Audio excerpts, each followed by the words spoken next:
కొంతమంది ఏంటి ఒక స్థాయి దాకా బ్రహ్మాండంగా ఉండి మళ్ళీ పూర్తిగా పడిపోతారు, అదో స్థాయి పడిపోతుంటారు. ఈ కొంతమంది ఏమో సాధారణ స్థాయి నుంచి వచ్చి ఎంతో ఉన్న స్థాయికి పెడుతుంటారు.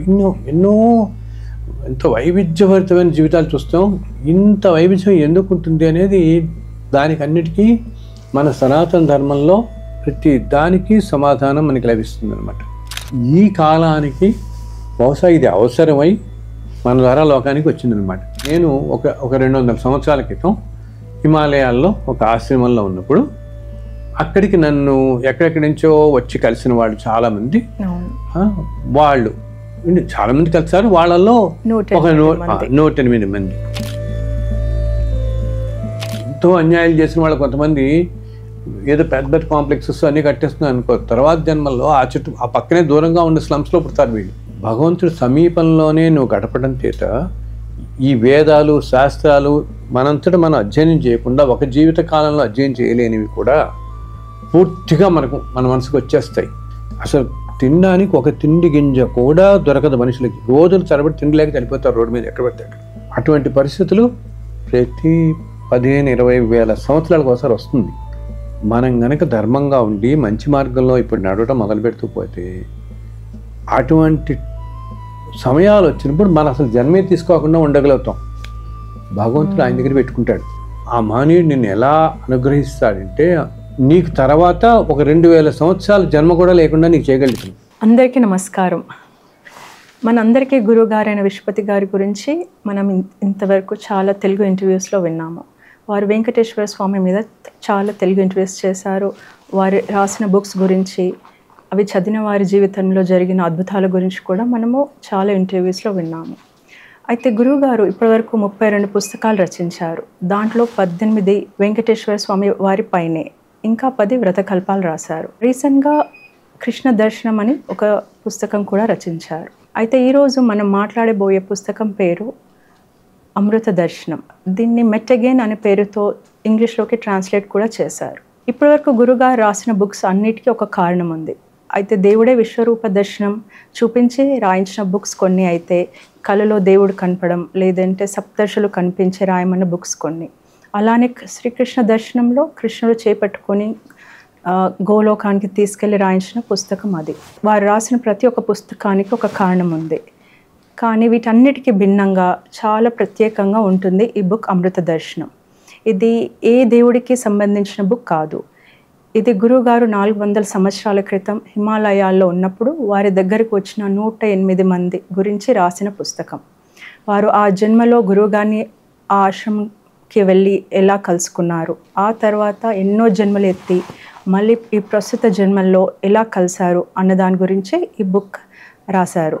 ఈ పుస్తకంలో జన్మల గురించి, జన్మ బంధాల గురించి, మన పూర్వజన్మ వాసనల ప్రభావం గురించి, మనకి ప్రకృతికి ఉన్న అనుబంధం గురించి, పూర్వయుగాల్లో జరిగిన అద్భుత సంఘటనల గురించి, వచ్చే కాలంలో జరిగే సంఘటనల గురించి, ఇంకా ఎన్నో ఇలాంటి విశేషాలు రాశారు.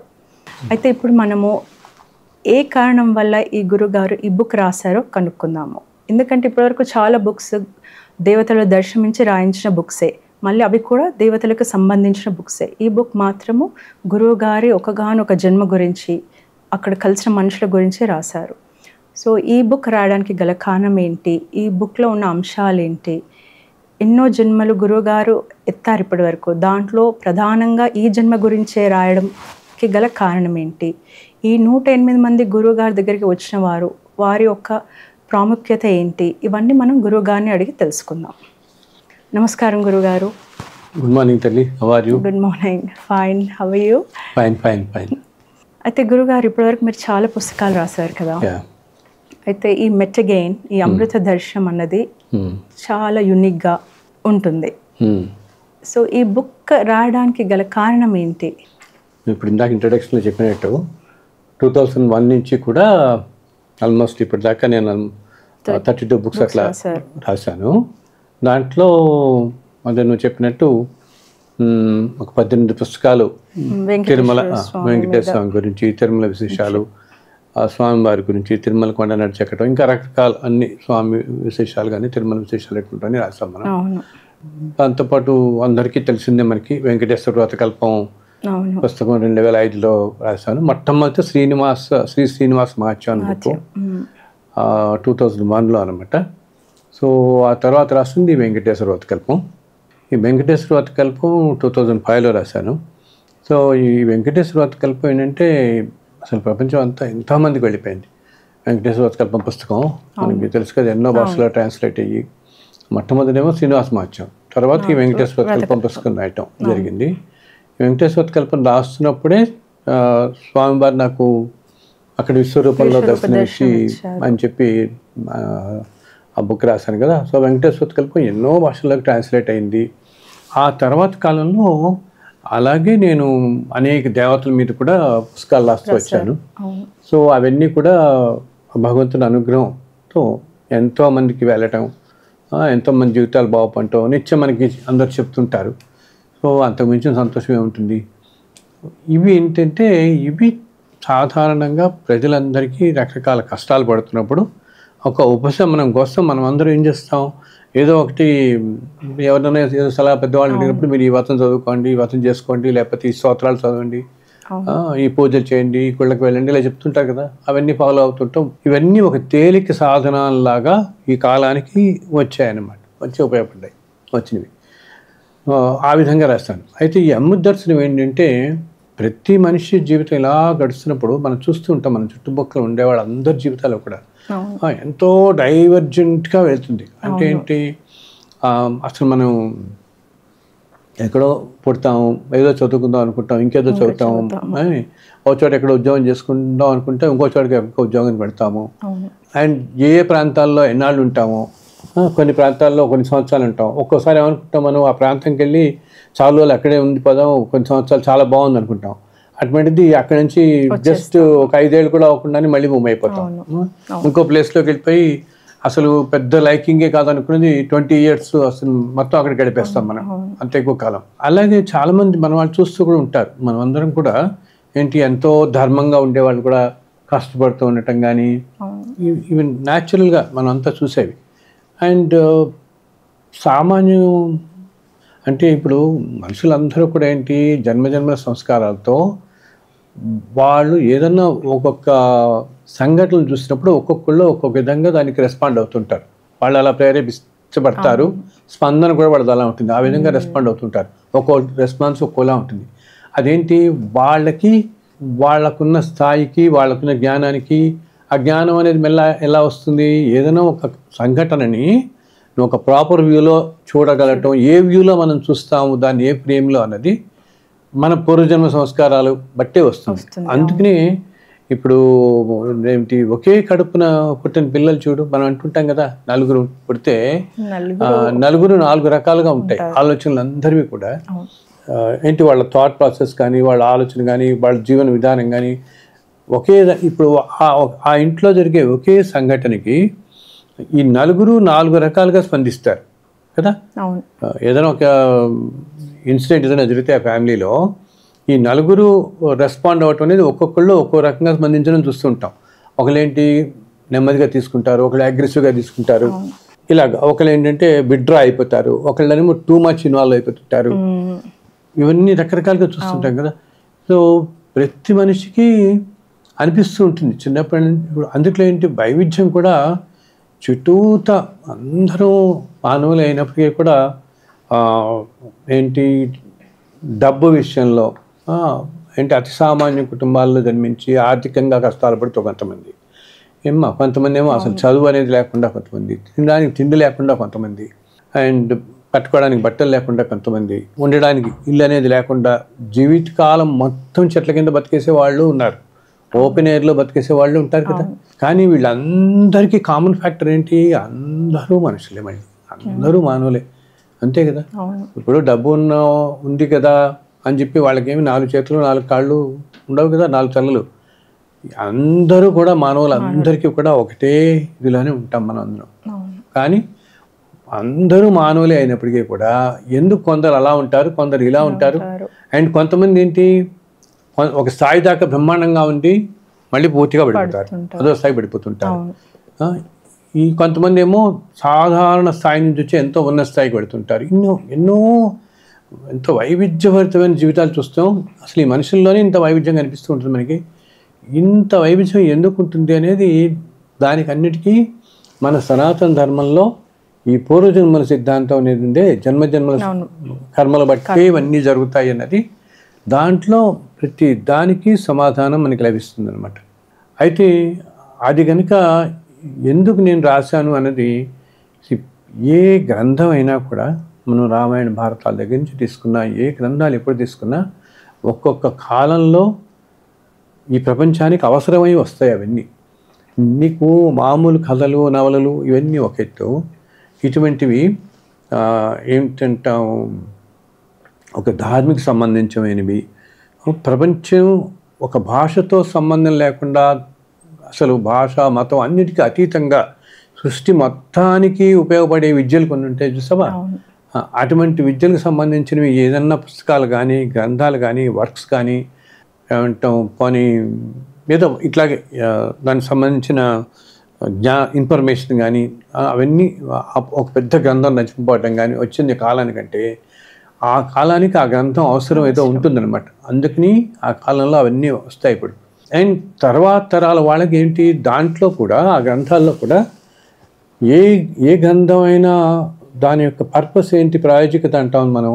పర్పస్ ఏంటి, మనుషులందరూ కూడా కష్టాలు వచ్చినప్పుడు గబుక్కుని పొంగిపోకుండా ఎందుకు ఈ కష్టాలు వస్తున్నాయి అని బ్రాడ్ లెవెల్లో అర్థం చేసుకోగలగాలి.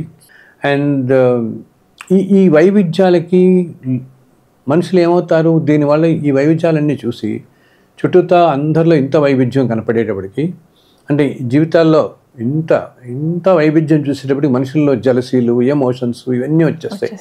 ఏమి వాళ్ళకంత ఇది ఉంది, నేను ఇందా ఎందుకున్నాను, కంపారిజన్స్ వస్తాయి. కంపారిజన్స్ వచ్చి దానివల్ల ఎమోషన్స్ వస్తాయి. ఎమోషన్స్ వల్ల వీళ్ళు సరిగా చేద్దాం అనుకుని వీళ్ళు చేయరు, మనం ఒకటి చేద్దాం అనుకునేది వాళ్ళు చేసే పని ఎఫెక్ట్ అవుతుంది, వర్క్ ఎఫెక్ట్ అవుతుంది. దానివల్ల గబుక్కుని 4 మాటలు 4 అంటారు ఏమన్నా మనం. అండ్ చాలా నెగిటివ్గా ప్రవర్తించడం కానీ అనుచితంగా ప్రవర్తించడం ఇటువంటివన్నిట్లో గెలుపుతారు. అసలు ఎందుకు మన ఒక్కొక్కళ్ళ జీవితం ఇంత వైవిధ్యంగా జరుగుతుంది, ఏమిటి కారణం దీని అన్నిటికీ అనేది ఈ జన్మజన్మల సిద్ధాంతం అనేది ఉండే దీంట్లో మన అన్నిటికీ సమాధానం దొరుకుతుంది వీటన్ని క్వశ్చన్స్కి కూడా. అయితే ఇది అతి సామాన్యులకు కూడా ఇప్పుడు ఎంతో జ్ఞానం ఉన్న వాళ్ళకి ఎలాగ తెలుస్తాయి కొన్ని వాళ్ళు చదువుతారు. అతి సామాన్యులకు కూడా ఇది తెలియదు. ఎందుకంటే కష్టాలు అనేవి అందరికీ కామన్, ఏ మనిషికైనా కామన్. దానికి నీకు వయస్సు, డబ్బు, హోదా, పదవి దేంతో సంబంధం లేదు వీటన్నిటితో కదా. ఎంత డబ్బు ఉంది, ఎంత ఆర్థికంగా ఉందో ఇటువంటి ఎవరికైనా రావచ్చు అని. చాలా వచ్చినప్పుడు గబుక్కుని పొంగిపోకుండా ఉండడానికి మనకి ఈ జన్మజన్మల సిద్ధాంతాన్ని కనుక మనం అర్థం చేసుకుంటే పూర్వజన్మ కర్మలు అనేవి మనుషుల్ని ఎలాగా ప్రేరేపిస్తాయి, అసలు ఎంతో గొప్పవాళ్ళు ఎంతో మహానుభావులు అనేటటువంటి వాళ్ళు కూడా ఎందుకు ఒక్కొక్కసారి గబుక్కుని పొరపాటు 4 మాటలు మాట్లాడతారు, 4 తప్పు పనులు చేస్తారు చూస్తుంటాం కదా. మనం సంఘంలో కూడా చూస్తుంటాం. అది చూసి మనం చాలా ఆశ్చర్యపోతాం. ఏంటి ఇలా జరిగింది, ఏంటి ఈయనేంటి ఇట్లా మాట్లాడారు, ఇలా చేశారు అనుకుంటుంటాం కదా మనం. సో ఇటువంటి వాటి అన్నిటికీ కూడా ఈ పూర్వజన్మ సిద్ధాంతాల్లో మనకి చాలా క్లియర్గా కనిపిస్తుంది అనమాట. ఒక అవగాహన వస్తుంది. సో ఎన్నో కాలాల నుంచి కూడా ఎప్పటి నుంచో మనం వింటుంటాం మనం. ఏంటి ఒక మహా అవతార్ బాబాజీ జీవిత చరిత్ర కానీ, ఒకే ఆత్మకథ చాలామంది మన వాళ్ళు చదివారు, ఎన్నో భాషల్లోకి వెళ్ళింది. వీటిలన్నింటిలో కూడా ఎక్కువగా మనకి ఈ హిమాలయ యోగులు, ఈ జన్మజన్మ పరంపరలు ఎలా ఉంటాయి ఇటువంటివన్నీ ఎక్కువ మనకి కనిపిస్తూ ఉంటాయి. ఎందుకంటే దానివల్ల మనకి కొంచెం స్ట్రెంగ్త్ ఇవ్వడం కోసం అన్నమాట.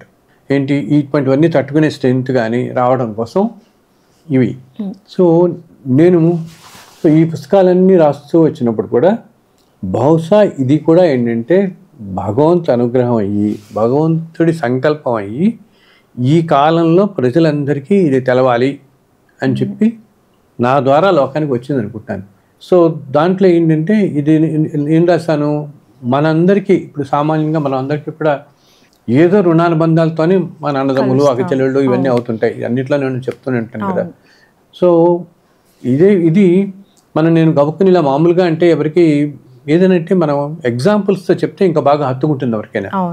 అని ఓ 10 ఏళ్ల క్రితం నాకు అనిపించి అప్పుడు నేను వేస్తాను ఇంతకుముందు జన్మల్లో అవన్నీ. అది అసలు ఏంటంటే అందరికీ మనకి ప్రతి మనిషికి పాత జన్మలన్నీ మనకి గుర్తుండవు అసలు. ఇన్స్టెంట్గా మనం మర్చిపోతాం. లేకపోతే అసలు ఈ జన్మలో అవన్నీ గుర్తుంటేనే మనకు చాలా కష్టం. భగవంతుడు మరపు అనేది ఒక వరం మనకి ఇచ్చిన పెద్ద వరం మనకి. అందులో ఎటువంటి కష్టం, ఎంత కష్టాలు వచ్చినా, ఏం జరిగినా మనిషి మళ్ళీ 4 రోజుల కల్లా మారిపోతుంటాడు. అటువంటిది పూర్వజన్మలు కూడా తెలిస్తే చాలా కష్టం. కానీ ఈ పూర్వజన్మల నుంచి తెలియకపోవటం వల్ల లేవు అనకూడదు కదా మనం. కానీ సామాన్యులుగా ఎవరైనా కూడా కబుక్కుని నమ్మరు ఇవన్నీ. కాబట్టి ప్రతి కాలంలోనూ కూడా ఈ కర్మ సిద్ధాంతం మీద మన భారతీయ సాంప్రదాయంలో అద్భుతమైన గ్రంథాలు వచ్చాయి. ఎన్నో గ్రంథాలు ఇంతమంది చాలామంది రాస్తారు, మహానుభావులు రాస్తారు ఈ కర్మ సిద్ధాంతం గురించి. అసలు ఎందుకు మన ఉపనిషత్తుల్లోనే ఉంటుంది ఈ పునర్జన్మలు, కర్మలు, సిద్ధాంతం. అండ్ పునర్జన్మలు మన మహాభారతంలో ఎన్నో చూస్తాం. ఇంతకుముందు జన్మలో కారణం వల్ల ఈ జన్మలో ఇలా పుట్టారు వీళ్ళు అని మనం చూస్తూనే ఉంటాం కదా. ఎప్పుడు కూడా అలాగా ఎన్నో ప్రతి కాలంలోనూ వస్తూనే ఉంటాయి అన్నమాట. సో అలా ఈ కాలానికి బహుశా ఇది అవసరమై మన ద్వారా లోకానికి వచ్చిందనమాట. అయితే ఇది తేలిక భాషలో దీంట్లో రాసినప్పుడు ఏంటంటే, నేను ఒక 200 సంవత్సరాల క్రితం హిమాలయాల్లో ఒక ఆశ్రమంలో ఉన్నప్పుడు అక్కడికి నన్ను ఎక్కడెక్కడి నుంచో వచ్చి కలిసిన వాళ్ళు చాలామంది, వాళ్ళు చాలామంది కలిసారు. వాళ్ళల్లో ఒక 108 మంది. హిమాలయ ప్రాంతాలను ఎందుకంటామంటే, హిమాలయ ప్రాంతాలన్నీ కూడా చాలా శక్తివంతమైన అన్నమాట. దేవతలు కూడా సంచరించే ప్రదేశాలు హిమాలయ ప్రాంతాలు. అక్కడ ఎన్నో ఆశ్రమాలు ఉన్నాయి, ఎంతోమంది మహాపురుషులు ఉన్నారు, నేటికి మహాపురుషులు ఉన్నారు అక్కడ. ఇప్పటికీ కూడా తపస్సు చేసుకుంటూ కొన్ని వేల సంవత్సరాలుగా ఉన్నవాళ్ళు ఉన్నారు. కొంతమంది అంటారు, సార్ 1000 సంవత్సరాలుగా తపస్సు చేసుకుని ఉంటే ఏమిటి వాళ్ళకి ఉపయోగం ఏమిటి అని. సామాన్యులకి ఇంత డీప్ అండర్స్టాండింగ్ అవన్నీ ఉండవు కదా. ఎందుకు? ఎందుకంటే ఈ మహాపురుషులు ఇప్పుడు ఈ విశ్వం అనేది మనం సృష్టి చూస్తాం, మన భూమి, మనం మామూలుగా చూసేది ఏంటి, మన ఊరు, మన దేశం, మన కాలనీలు, ఇవే కనపడుతుంటాయి మనకి. కానీ ఈ ప్రపంచం ల్యాండ్ ఎంత పెద్దది ఉంది, అండ్ నీరు ఎంత ఉంది, ఎన్ని సముద్రాలు ఎంత ఆక్యుపై చేస్తాయి మనకు తెలుసు కదా. ఈ భూమి అంతా, భూమి అనేది చాలా తక్కువ. అంటే మన భూభాగం, మన దేశాలు ఇవన్నీ కూడా ఇంత గెలాక్సీలో మన కంటికి ఇన్ని స్టార్స్ కనపడుతుంటాయి. చంద్రుడిని చూస్తాం, సూర్యుడిని చూస్తాం కదా, ఇవన్నీ. అండ్ అనుభవిస్తున్నాం కూడా, చంద్రుడి నుంచి చల్లదనాన్ని, సూర్యుడి నుంచి వేడిని అనుభవిస్తున్నాం. అండ్ ఇలా ఇటువంటివి ఎన్నో గెలాక్సీస్ సృష్టిలో ఉన్నాయి. మన కంటికి కనపడుతున్నవి చాలా కొద్ది మాత్రం అనమాట. సృష్టిలో ఇలా కోట్ల ఇప్పుడు సూర్యుడు అంటాం, ఇంతకంటా పవర్ఫుల్ సూర్యుడు ఎంతోమంది ఉన్నారు ఈ వ్యవస్థలో. అసలు ఈ గెలాక్సీలో ఇంత పెద్ద వ్యవస్థలో ఎక్కడో మనం కాలనీలో ఒక ఇంట్లో కూర్చున్నామంటే మన జీవితం అసలు ఎంత ఐడెంటిటీ కానీ అది కదా, ఎంత చిన్నది. సో ఇటువంటి విషయాలన్నీ కూడా మన పురాణాల్లో చెప్పబడున్నాయి, మన ఉపనిషత్తుల్లో చెప్పబడున్నాయి. ఈ కర్మ సిద్ధాంతం కానీ, అసలు మొత్తం విశ్వం అంతా కూడా ఎలా ఉంటుంది, అండ్ ఈ విశ్వం మొత్తం వ్యాపించి ఉన్న భగవంతుడి లక్షణాలు ఏమిటి, అదే కదా విరాట్ రూపం అంటాం. విశ్వం మొత్తం వ్యాపించి ఉన్నవాడు. ఆ విరాట్ రూపంలో ఏంటి, లేదా మనకు కనపడుతున్న సూర్యచంద్రులు, భూమి ఇవనే కాదు అన్నమాట, ఆకాశమే కాదు, మొత్తం అన్ని గ్రహమండలాలు, ఈ గెలాక్సీస్ అన్నీ. చాలామంది తెలియని విషయం ఏంటంటే, ఈ భూమి ఒక్కటే ఇలా ప్రాణులు ఉన్నవి ఎన్నో గెలాక్సీస్లో ఉన్నారు జీవులు. ఇప్పటికీ కూడా అనేక రూపాల్లో జీవులు ఉంటారు. ఎన్నో జీవరాశి ఉంది గెలాక్సీస్ ఎన్నో చోట్ల. మనకి కనపడుతున్న వ్యవస్థ ఇదన్నమాట ఇదంతా. సో ఇది ఇంత బ్రాడ్ కాన్సెప్ట్ కనుక మనకు అర్థమైతే, ఇంత చిన్నది కదా, ఈ జీవితాన్ని మనం చాలా కాపాడుకోవాలి కదా, ఈ మాత్రం దానికి ఎమోషన్స్ తెచ్చుకోకూడదు కదా అనిపిస్తుంది. ఇంతకుముందు ఎన్నో అట్లా రాసినప్పటికీ ప్రజలందరికీ కూడా చేరూపులో రావాలంటే, ఇప్పుడు నీకు చూడు, ఒక 200 సంవత్సరాల క్రితం అనుకో, అప్పటికేంటి, అప్పుడు చాలామందికి ఆ రోజుల్లో సంస్కృతం వచ్చు, గ్రంథపట్టణం ఉండేది, టైం ఉండేది చదువుకోవడానికి. అందుకని వాళ్ళు చక్కగా రామాయణం కానీ, భారతం కానీ, భాగవతం కానీ, అష్టాదశ పురాణాలు కానీ వాళ్ళు చదివేవాళ్ళు, ఇళ్లల్లో చదివేవాళ్ళు. చాలామంది మన పాతకాలంలో మన బామ్మలు, తాతమ్మలు వాళ్ళు సాయంత్రం అవగానే పురాణం చదివించుకునేవాళ్ళు. వాళ్ళు చదువుకునేవాళ్ళు, లేకపోతే ఇంట్లో పిల్లలు చేసి చదివించేవాళ్ళు. రోజు చదువుతుంటే ఇంట్లో అందరు కూర్చుని వినేవాళ్ళు. అలాగే ఊళ్ళల్లో ఆ వీధుల చివర ఆ కరెంట్ స్తంభాల కింద కూర్చునో ఉంటే గ్రామ చావిళ్ళు అంటామే అక్కడ సెంటర్లో కూర్చొని చదువుతుంటే భాగవతం రామాయణాలు అందరూ కూర్చొని వింటుండేవాళ్ళు. సో ఆ పఠనం ఆ రోజుల్లో సాగుతూ ఉండేది. ఎందుకు రామాయణ భారతాలు భాగవతం కానీ ఇవన్నీ చదువుతున్నప్పుడు అసలు మన జీవితానికి కావాల్సినవి ఎన్నో విషయాలన్నీ మనకు తెలుస్తాయి. దానివల్ల మన జీవితం కూడా మనం కొంచెం సక్రమైన మార్గంలో పెట్టుకుంటాం. ఓహో ఇది ఇలా జరిగింది కదా, ఇలా జరిగింది కదా, ఇది ఈ విధంగా జరిగింది కాబట్టి ఈ మనిషి ఇట్లా ప్రవర్తించాడు, దానివల్ల ఈ విధంగా నష్టపోయాడు, ఆ మనిషి అలా నష్టపోయాడు దీంట్లో. అవే కదా మన కథల్లో అన్నీ వినేది. అన్యాయాలు చేస్తారు, పరస్త్రీలని బలాత్కారం చేయడం, దానివల్ల ఏం నష్టాలు పోతారు, ఇటువంటివన్నీ. ప్రజలందరినీ అన్యాయంగా పరిపాలించే వాళ్ళ తర్వాత ఎటువంటి కష్టాలు పడతారు ఆ రాజులు కానీ, ఇవన్నీ మనం వీటిలో చూస్తాం. ఓకే, అవి చూసుకుని దాన్ని బట్టి మన లైఫ్ని సరిగా పెట్టుకోవడం చూస్తాం. ఇవి ఆ కాలం వస్తుంటే ఈ కాలం రానుపోను ఏమైంది, ఇప్పుడు బాగా స్పీడ్ అయిపోయి ఫాస్ట్ అయిపోయి ప్రపంచంలో మనుషులకి ఎవరికి టైం లేక అంతటి గ్రంథాలు ఉత్కృష్టమైనది కదా, టైం లేక ఏదైనా ఒక తేలికగా మనుషులకి ఈజీగా హత్తుకునేలా అర్థమయ్యేలాగా మళ్ళీ వాటిలో సారం అంతా కనపడాలి దీంట్లో. మళ్ళీ మనకి వాటిల్లో సారం అంతా బేసిక్ కోర్ సారం అంటామే, అది ఒకటే ఉంటుంది అన్నిటికీ కూడా. మనకి మనిషి జీవితం అంటే అన్నిటికీ కూడా ఆత్మ ప్రయాణం, ఆ సోలే రకరకాల రూపాలు తీసుకుంటూ ముందుకు పెడుతూ ఉంటాం. ఇప్పుడు నేను అందరితో చెప్తుంటాను అనమాట, ఇప్పుడు ఈ జన్మలో వీళ్ళు ఏదో పెద్ద కోటీశ్వర్లు అయ్యో ఏదో పెద్ద స్థానాల్లో ఉన్నారనుకో, స్థానాల్లో ఉండటమే కదా, జ్ఞానం ఉన్నా కూడా ఎంతో జ్ఞానం ఉన్న వాళ్ళని మనం చూస్తామే, వాళ్ళు కూడా అనుకోకూడదు ఏంటి అన్ని జన్మల్లోనూ వాళ్ళు అంత జ్ఞానంతోనే పడతారని. సో చాలామంది ఏమనుకుంటారంటే ఈ జన్మలో ఆధ్యాత్మికంగా కానీ జ్ఞాన మార్గంలో కానీ ఇంత ఉన్నతంగా ఉన్న వాళ్ళని చూసి వాళ్ళంతా మహాపురుషులు, ఇంకా వాళ్ళకి మోక్షం వచ్చేస్తుంది, ఇంకా వచ్చే జన్మలో కూడా ఇలా ఉంటారని అని. అలాగే రకరకాల వృత్తుల్లో ఉన్నవాళ్ళు అనుకుంటే ఏదైనా నువ్వు సినిమా అనుకో, బిజినెస్ అనుకో, ఇంకో ఫీల్డ్ అనుకో, కొన్ని వేల లక్షల కోట్లు సంపాదించి భోభాగ్యాలు అనుభవిస్తున్న వాళ్ళు అన్ని జన్మల్లో అలాగే అనిపిస్తారని ఎక్కడ ఉండదు. ఎందుకు పూర్వజన్మల్లో ఎక్కడో వాళ్ళు చేసుకున్న పాప పుణ్యాల వల్ల ఆ పుణ్యం ఇప్పుడు అనుభవానికి వచ్చింది ఈ జన్మలో. అంతేనా? పుణ్యంలో కూడా ఏంటి, కొంత పుణ్యం ఇప్పుడు అనుభవానికి వస్తుంది.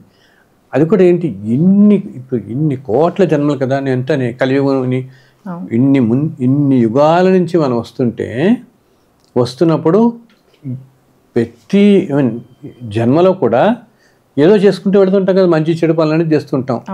ఓకే, వాటి వల్ల ఈ జీవితం, ప్రతి మనిషి జీవితం అమూల్య, పుట్టినప్పటి నుంచి చివరి దాకా ఎలా గడుస్తుంది అనేది అంత ముందే నిర్దేశింపబడి ఉంటుంది. ఇంతకుముందు ప్రారంభ కర్మల వల్ల ఈ జన్మలో కొంత పడతాడు వీడు అంతే. సో ఇప్పుడు ఈ జన్మలో నేను ఉన్నాను, నాకు అన్నో తమ్ముడు ఎవరో అన్నారనుకో, ఈ అన్నో తమ్ముడు ఎక్కడ వచ్చు, 1,00,000 సంవత్సరాల క్రితం నాకేదో రుణం ఉండి, రుణం అంటే బంధం, ఏదో బంధం ఉండి, ఇట్స్ నాట్ నెసెసరీ ఏదో 10 జన్మలు కాలే నాకు తమ్ముడో కొడుకో మళ్ళీ కొడుకుని పుట్టాడని లేదు, ఎక్కడో 1,00,000 జన్మల క్రితం. బికాజ్ ప్రతి జన్మలో జీవన విధానాలు మారుతూ పోతున్నప్పుడు ఇదే సోలు, ఇదే బాడీ, ఇప్పుడు ఈ బాడీ మారిపోతూ ఉంటుంది, ఈ సోల్ మాత్రం రకరకాల రూపాలు తీసుకుంటుంది కదా. ఇప్పుడు మనమే అన్ని సంస్కృతుల్లో ఉన్నాం, రామాయణ కాలంలో ఉన్నాం, కృష్ణుడి కాలంలో ఉన్నాం, లేకపోతే రాజులు అంటే ఒక కృష్ణదేవరాయల కాలంలో ఉంటాం, ఎన్నో సామ్రాజ్యాలన్నీ వెళ్ళాగా, శాతవాహనులు, ఇవన్నీ మన కథల్లో వింటుంటాం కదా. ఇన్ని సామ్రాజ్యాలు ఇన్ని యుగాల నుంచి వస్తుంటే ఆ వాటిలన్నిట్లో కూడా మనం ఉండి ఉంటాం కదా. ఈ సోల్ అనేది అలాగే ఉంది కదా. సో సోల్ అనేది ఆత్మ ఇన్ని కోట్ల జన్మల్లో అంటే ఏంటి, ఒక్కొక్క జన్మలో ఒక్కొక్క వైవిధ్యమైన జీవితం ఉంటుంది మనకి. సో ఒక జన్మలో ఇతను ఏదైనా పౌరహిత్యంలో ఉండొచ్చు, ఇంకో జన్మలో ఏదో అగ్రికల్చర్ వ్యవసాయంలో ఉండుండొచ్చు, ఇంకో జన్మలో ఏదో చక్రవర్తి రాజు దగ్గర ఏదో సైన్యంలో పనిచేస్తుండొచ్చు, ఇంకో జన్మలోనేమో ఏదో గురుకులంలో ఓ పాఠశాలలో ఎక్కడ ఉండుండొచ్చు, ఇంకో జన్మలో ఏదో వృత్తుల్లో రకరకాల, ఏదో రంగు వృత్తానో లేకపోతే మంగళ వృత్తానో, ఏదో వృత్తి, రకరకాల వృత్తులు, వ్యవసాయం అన్నీ వృత్తులే కదా. ఇలా ఎన్నో వృత్తుల్లో, ఒక కుమ్మరి, ఈ కుండలు చేసుకునే వాళ్ళు కుమ్మరి వాళ్ళ కింద ఏదో వృత్తులు, ఇన్ని కోట్ల జన్మల్లో మనం ఎన్నో రకాల వృత్తుల్లో ఎన్నో వివిధ రకాలుగా జీవించి ఉంటాం, అంతే కదా. ఈ జన్మలో మనం ఇంత చక్కగా ఉన్నాము, ఇంత మంచి బట్టలు వేసుకుంటున్నాము, వీళ్ళకి ఒక 500 కోట్లు ఆస్తుంది కదా అనుకుంటే వీళ్ళు అనుకోకూడదు ఏంటి అన్ని జన్మలో నేను ఇలాగే ఉన్నాను, ఇలాగే ఉంటాం మనం అని. వీళ్ళకి ఏంటంటే ఇన్ని కోట్ల జన్మల్లో చేస్తున్నప్పుడు నేను చూస్తుంటా ఏదో జన్మలో వాళ్ళు చేసుకున్న పుణ్యం, కొన్ని జన్మల పుణ్యం అంతా ఇప్పుడు అనుభవిస్తున్నారు. ఓకే. అండ్ విచిత్రం ఏంటంటే పుణ్యంతో పాటు పాపం కూడా అనుభవిస్తారు. బట్ ఏంటంటే మామూలు మనుషులందరికీ నీకు అది వాళ్ళు అనుభవిస్తున్న మానసిక శోభలు మనకి తెలియదు. ఓకే.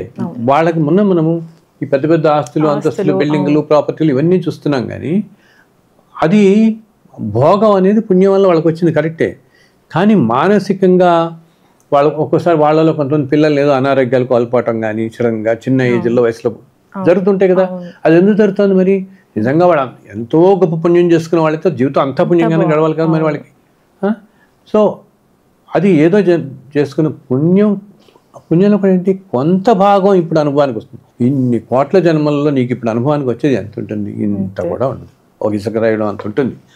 అది అనుభవానికి వస్తుంది. అండ్ అది కూడా ఏంటి ఎంత అనుభవించాలో అంటే ఈ జన్మలో మనం ఏ ప్రదేశంలో కొంచెం రుణం తీర్చుకోవడానికి, అందుకోసం ఓ ప్రదేశంలో పడతాం. ఒకళ్ళు ఎవరో తమ్ముడి కింద వస్తాడు, ఒకడు అన్న వస్తాడు, ఒకడు భార్య పిల్లలు వస్తారు. వీళ్ళందరూ చెప్పాను కదా నాట్ నెసెసరీ. ఒక్కొక్క కుటుంబంలో నేను చూస్తాను 4 పిల్లలు, తల్లిదండ్రులు వీళ్ళంతా ఉంటే వీళ్ళందరిలో ఒకళ్ళకొకళ్ళు ఉన్న బంధం వీళ్ళలో అన్నదమ్ములకి ఒక 50,000 సంవత్సరాల క్రితం అయితే, ఇంకో 1,00,000 సంవత్సరాల క్రితం అయితే, ఒకళ్ళు అయితే అసలు 4-5 యుగాల వెనక వాళ్ళు మళ్ళీ ఇప్పుడు కలుస్తారు. 4-5 యుగాలు అంటే కొన్ని లక్షల సంవత్సరాల తర్వాత మళ్ళీ ఇప్పుడు ఏదో చిన్న బంధం ఉండటంతో మన దగ్గర రావటం, మనతో పాటు సాన్నిహిత్యం అంతే.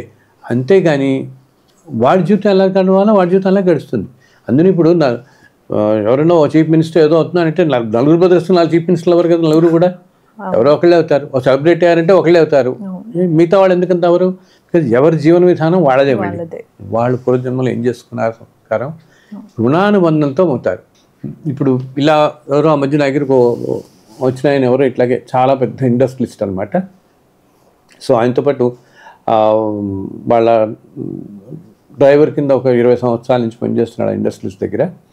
అతను వచ్చాడు, ఎంతో అతను నాతో ఇండస్ట్రియలిస్ట్ అతను అంటున్నాడు అనమాట, బిజినెస్ అతను నాతో అంటున్నాడు, నా అదృష్టం అండి చాలా సంపాదించాను ఈ జన్మలో నేను, అండ్ ఎంత పుణ్యం చేసుకున్నాను. అలాగే ఇదిగో నా దగ్గర డ్రైవర్ కింద వచ్చాడు, ఈ పిల్లాడు కూడా చాలా మంచివాడండి, ఇలాగ ఎంతో సహాయంగా ఉంటాడు, లాయల్టీ రోజులు అదే కదా, లాయల్టీగా ఉంటాడు అని అంటే అప్పుడు నేను చెప్పాను అనమాట, ఎందుకు లాయల్టీ ఉంటాడో తెలుసా మీకు? ఇంతకుముందు ఆల్మోస్ట్ కొన్ని లక్షల జన్మల వెనకాల వేరే యుగమే అసలు అది. ఓకే, ఈ యుగం కూడా కాదు, ఇంతకు ముందు మహాయుగాల్లో ఒక కలియుగంలో మీ దగ్గర ఈరోజు ఎవరైతే పనిచేస్తున్నాడో అతను ఒక దేశానికి రాజు. ఓకే, మీరు ఆ రాజు దగ్గర మంత్రిగా ఉన్నారు, కేవలం మంత్రి మాత్రమే.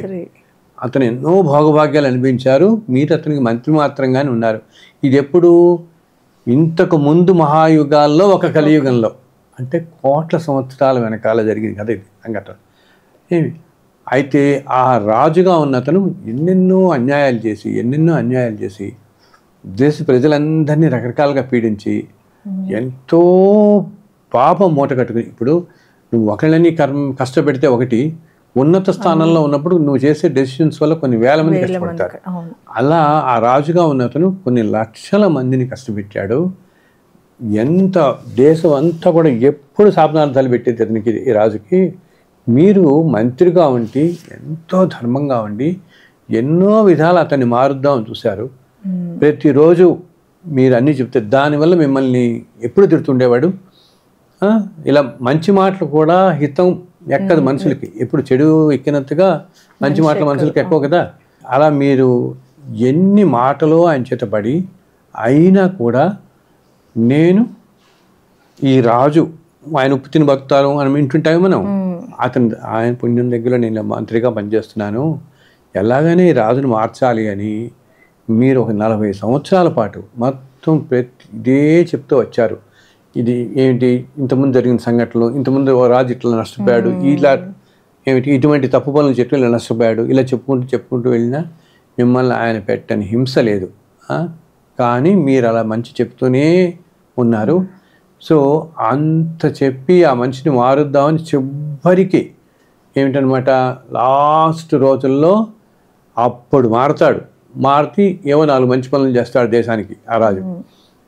ఆ మనిషిని మార్చడానికి మీరు 38 సంవత్సరాల పాటు ఆయన చేత తిట్లు తిని దెబ్బలు తిని అన్నీ అయినా కూడా మీరు అతను అంటిపెట్టుకుని, ఎందుకంటే రాజు మారితే దేశం బాగుంటుంది, అందరూ బాగుంటారు, సమాజం బాగుంటుంది.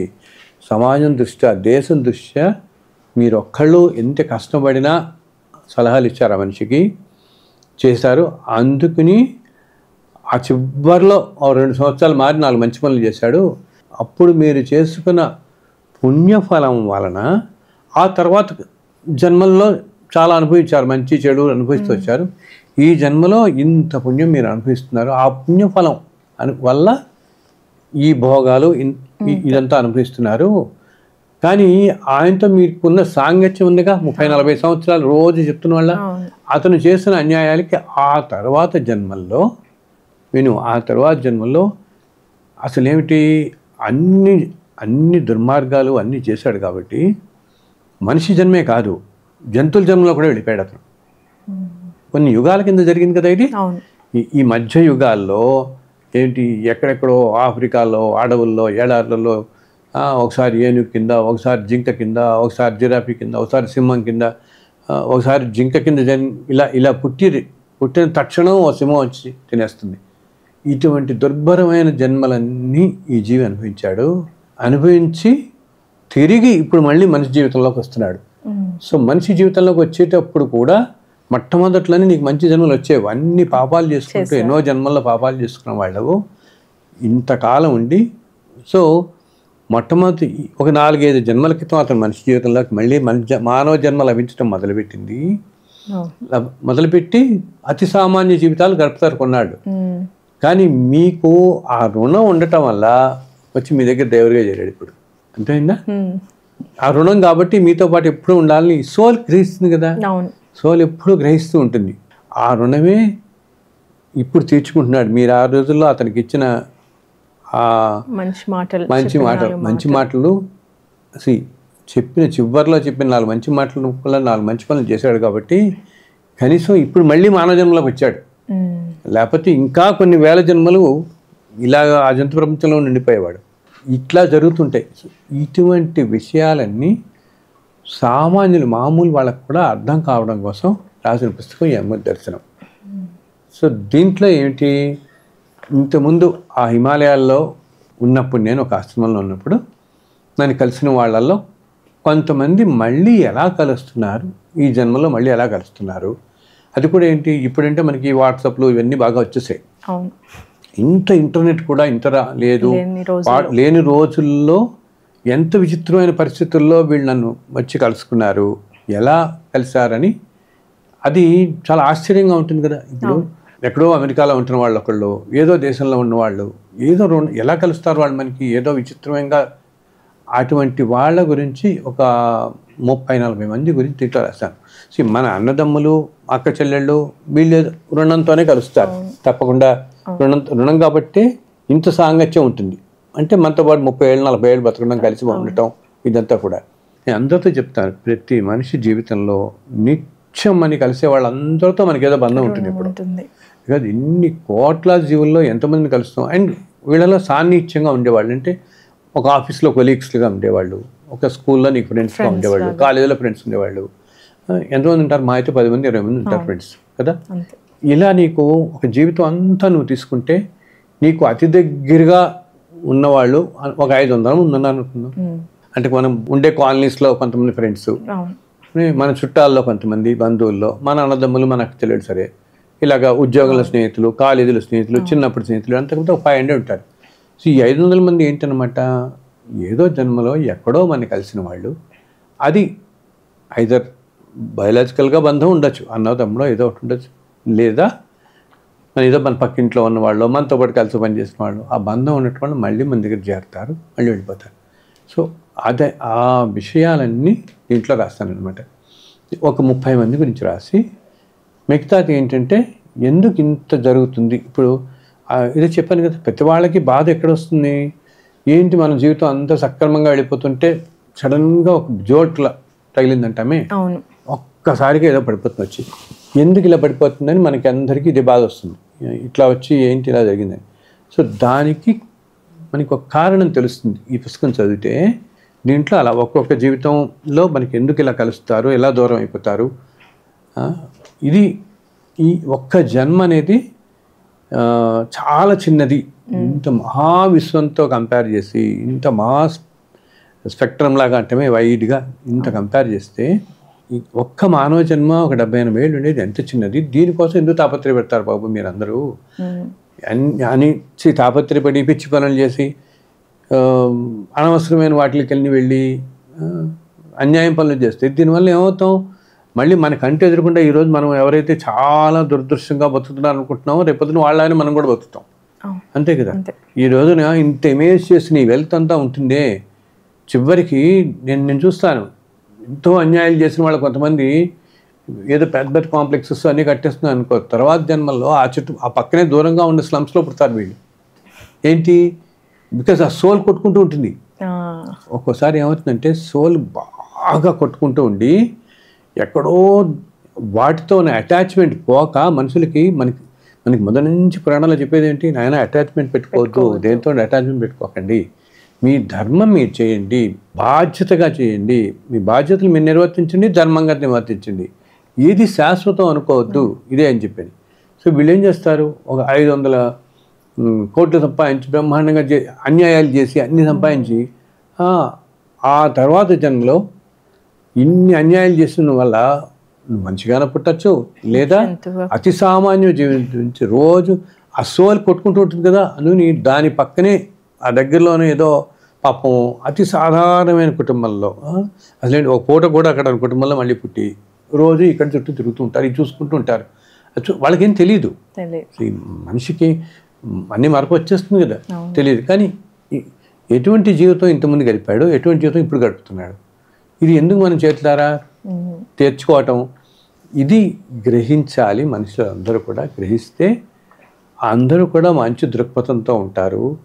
ఇటువంటివి తెలవాలి అని రాసిన పుస్తకం ఇది, తేలిక భాషలో రాసిన పుస్తకం.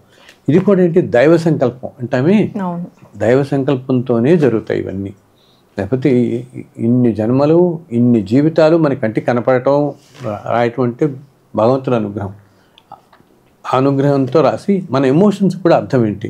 ఇప్పుడు ఒక్కోసారి చెప్పానే, అనవసరంగా మనకి కొంతమంది కోపం వస్తుంటుంది, ఎందుకు ఇలా వస్తుంది. మనందరికీ అలాగే చాలామంది ఉంటారు పాపాలు చేస్తే, అంటే ఈ జన్మలో పాపాలు కనుక చేస్తే వచ్చే జన్మలో ఏదో జంతువు పుడతావు అని తిడుతుంటారు కదా, మనం వింటుంటాం కదా, అంటాం. జంతువుల కింద పెట్టడం జరుగుతుంది. కానీ కొన్ని జన్మలు, కొన్ని లక్షల జన్మలు అలా వెళ్ళి మళ్ళీ మానవ జన్మలోకి వస్తారు వీళ్ళు. అది చాలా కాలం ఏంటంటే ఇంకా చాలా అతి దుర్మార్గమైన పనులు చేసిన వాళ్ళు, ఎంతోమందిని హింసించిన వాళ్ళు ఈ జంతువుల వంజంలోకి వెళ్ళిపోతారు అన్నమాట. వెళ్ళిపోయి కొన్ని లక్షల జన్మల తర్వాత మళ్ళీ మానవ దానికి వస్తారు. ఇది ప్రతి వాళ్ళు ఎప్పటికప్పుడు గుర్తుంచుకుంటూ ఉండాలి.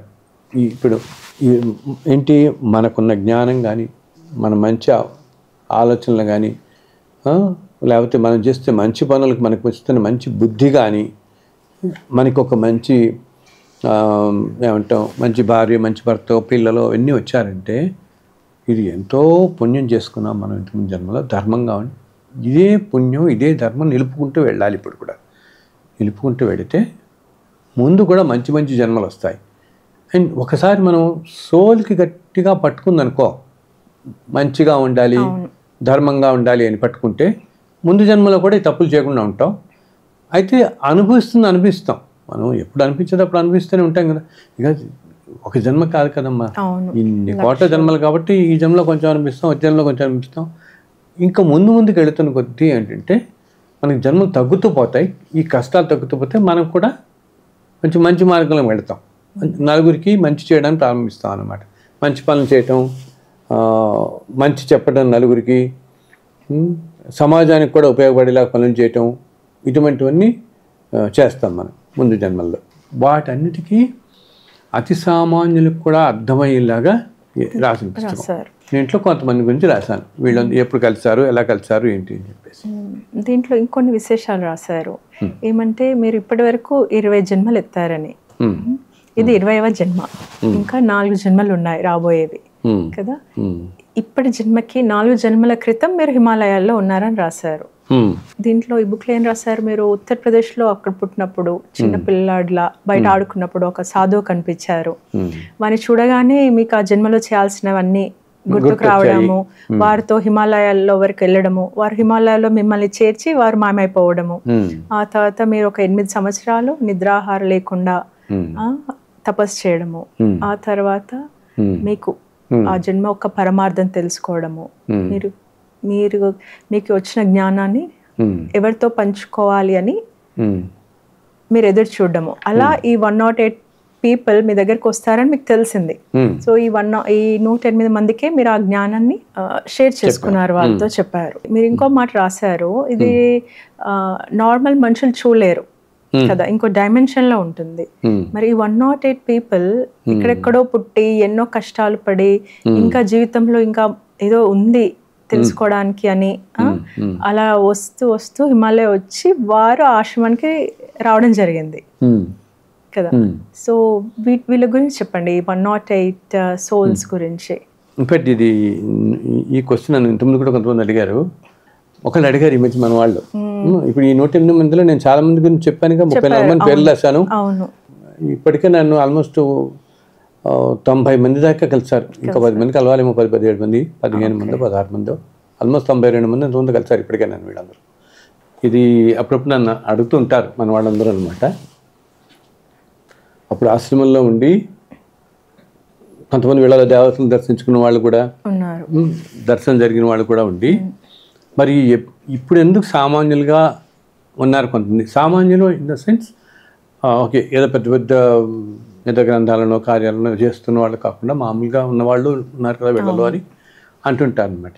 అసలు వీళ్ళలో కొంతమంది నన్ను అడుగుతుంటారు, ఏమంటే మీరు మమ్మల్ని అన్నారు, మీరు అప్పుడు కలిసామని కదా, మరి ఏమిటి అంత ఆశ్రమంలో ఉండి గొప్పగా ఉండి ఇప్పుడేంటి ఈ జన్మ ఇలా ఉన్నాను నేను, ఇన్ని కష్టాలు పడుతూ ఇటువంటి నెగిటివ్ ఎమోషన్స్ ఇలా ఉన్నాను నేను, వీళ్ళు అడుగుతారు నన్ను. వాళ్ళంతా వాళ్ళు కూడా నన్ను అడుగుతారు ఇట్లా ఉందండి నా పరిస్థితి.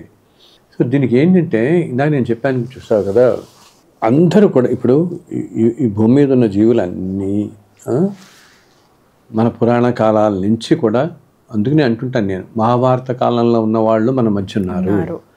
రాజులు, శకుని, ఇటువంటి వాళ్ళు ఎంతోమంది మన మధ్య ఉన్నారు. శ్రీనాథుడు, మహా పండితులు మన మధ్య ఇప్పటికీ ఉన్నారు.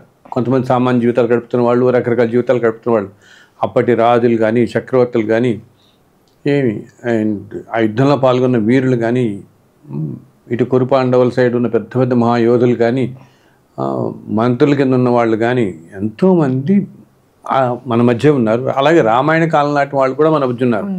ఎందుకంటే ఇవన్నీ కూడా నేను ఇందా చెప్పానే, ఆ సోల్ ఆత్మ అలా పయనిస్తూ పోతూ ఉంటే రకరకాల వాళ్ళు చేసుకునే కర్మల బట్టి, ఇప్పుడు రామాయణ కాలంలో ఉన్న భారత కాలంలో ఉన్న ఎన్నో చేసుకుని ఉంటారు కదా పుణ్యాలు, ఆ వాటిని అనుభవాన్ని తెచ్చుకుంటూ మళ్ళీ కొత్త కర్మలు చేసుకుంటూ ఇలా వెళుతున్నారు.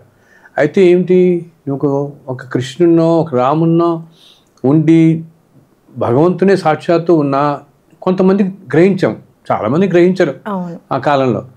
అయినప్పటికీ ఆయనతో కొంచెం సన్నిహిత్యంగా ఉన్నవాళ్ళు, దగ్గరగా ఉన్నవాళ్ళు, ఆ పుణ్యం వలన ఏంటంటే వాళ్ళకి జ్ఞానం కొంచెం ఏదో ఒక జన్మలో ఆ పుణ్యం అంతా కూడా జ్ఞాన రూపంలో వాళ్ళకు వస్తుంది. భగవంతుడి సాన్నిహిత్యంలో ఉండటం వల్ల నీకు ప్రారంధ కర్మ నశించటం అనేది జరగదు.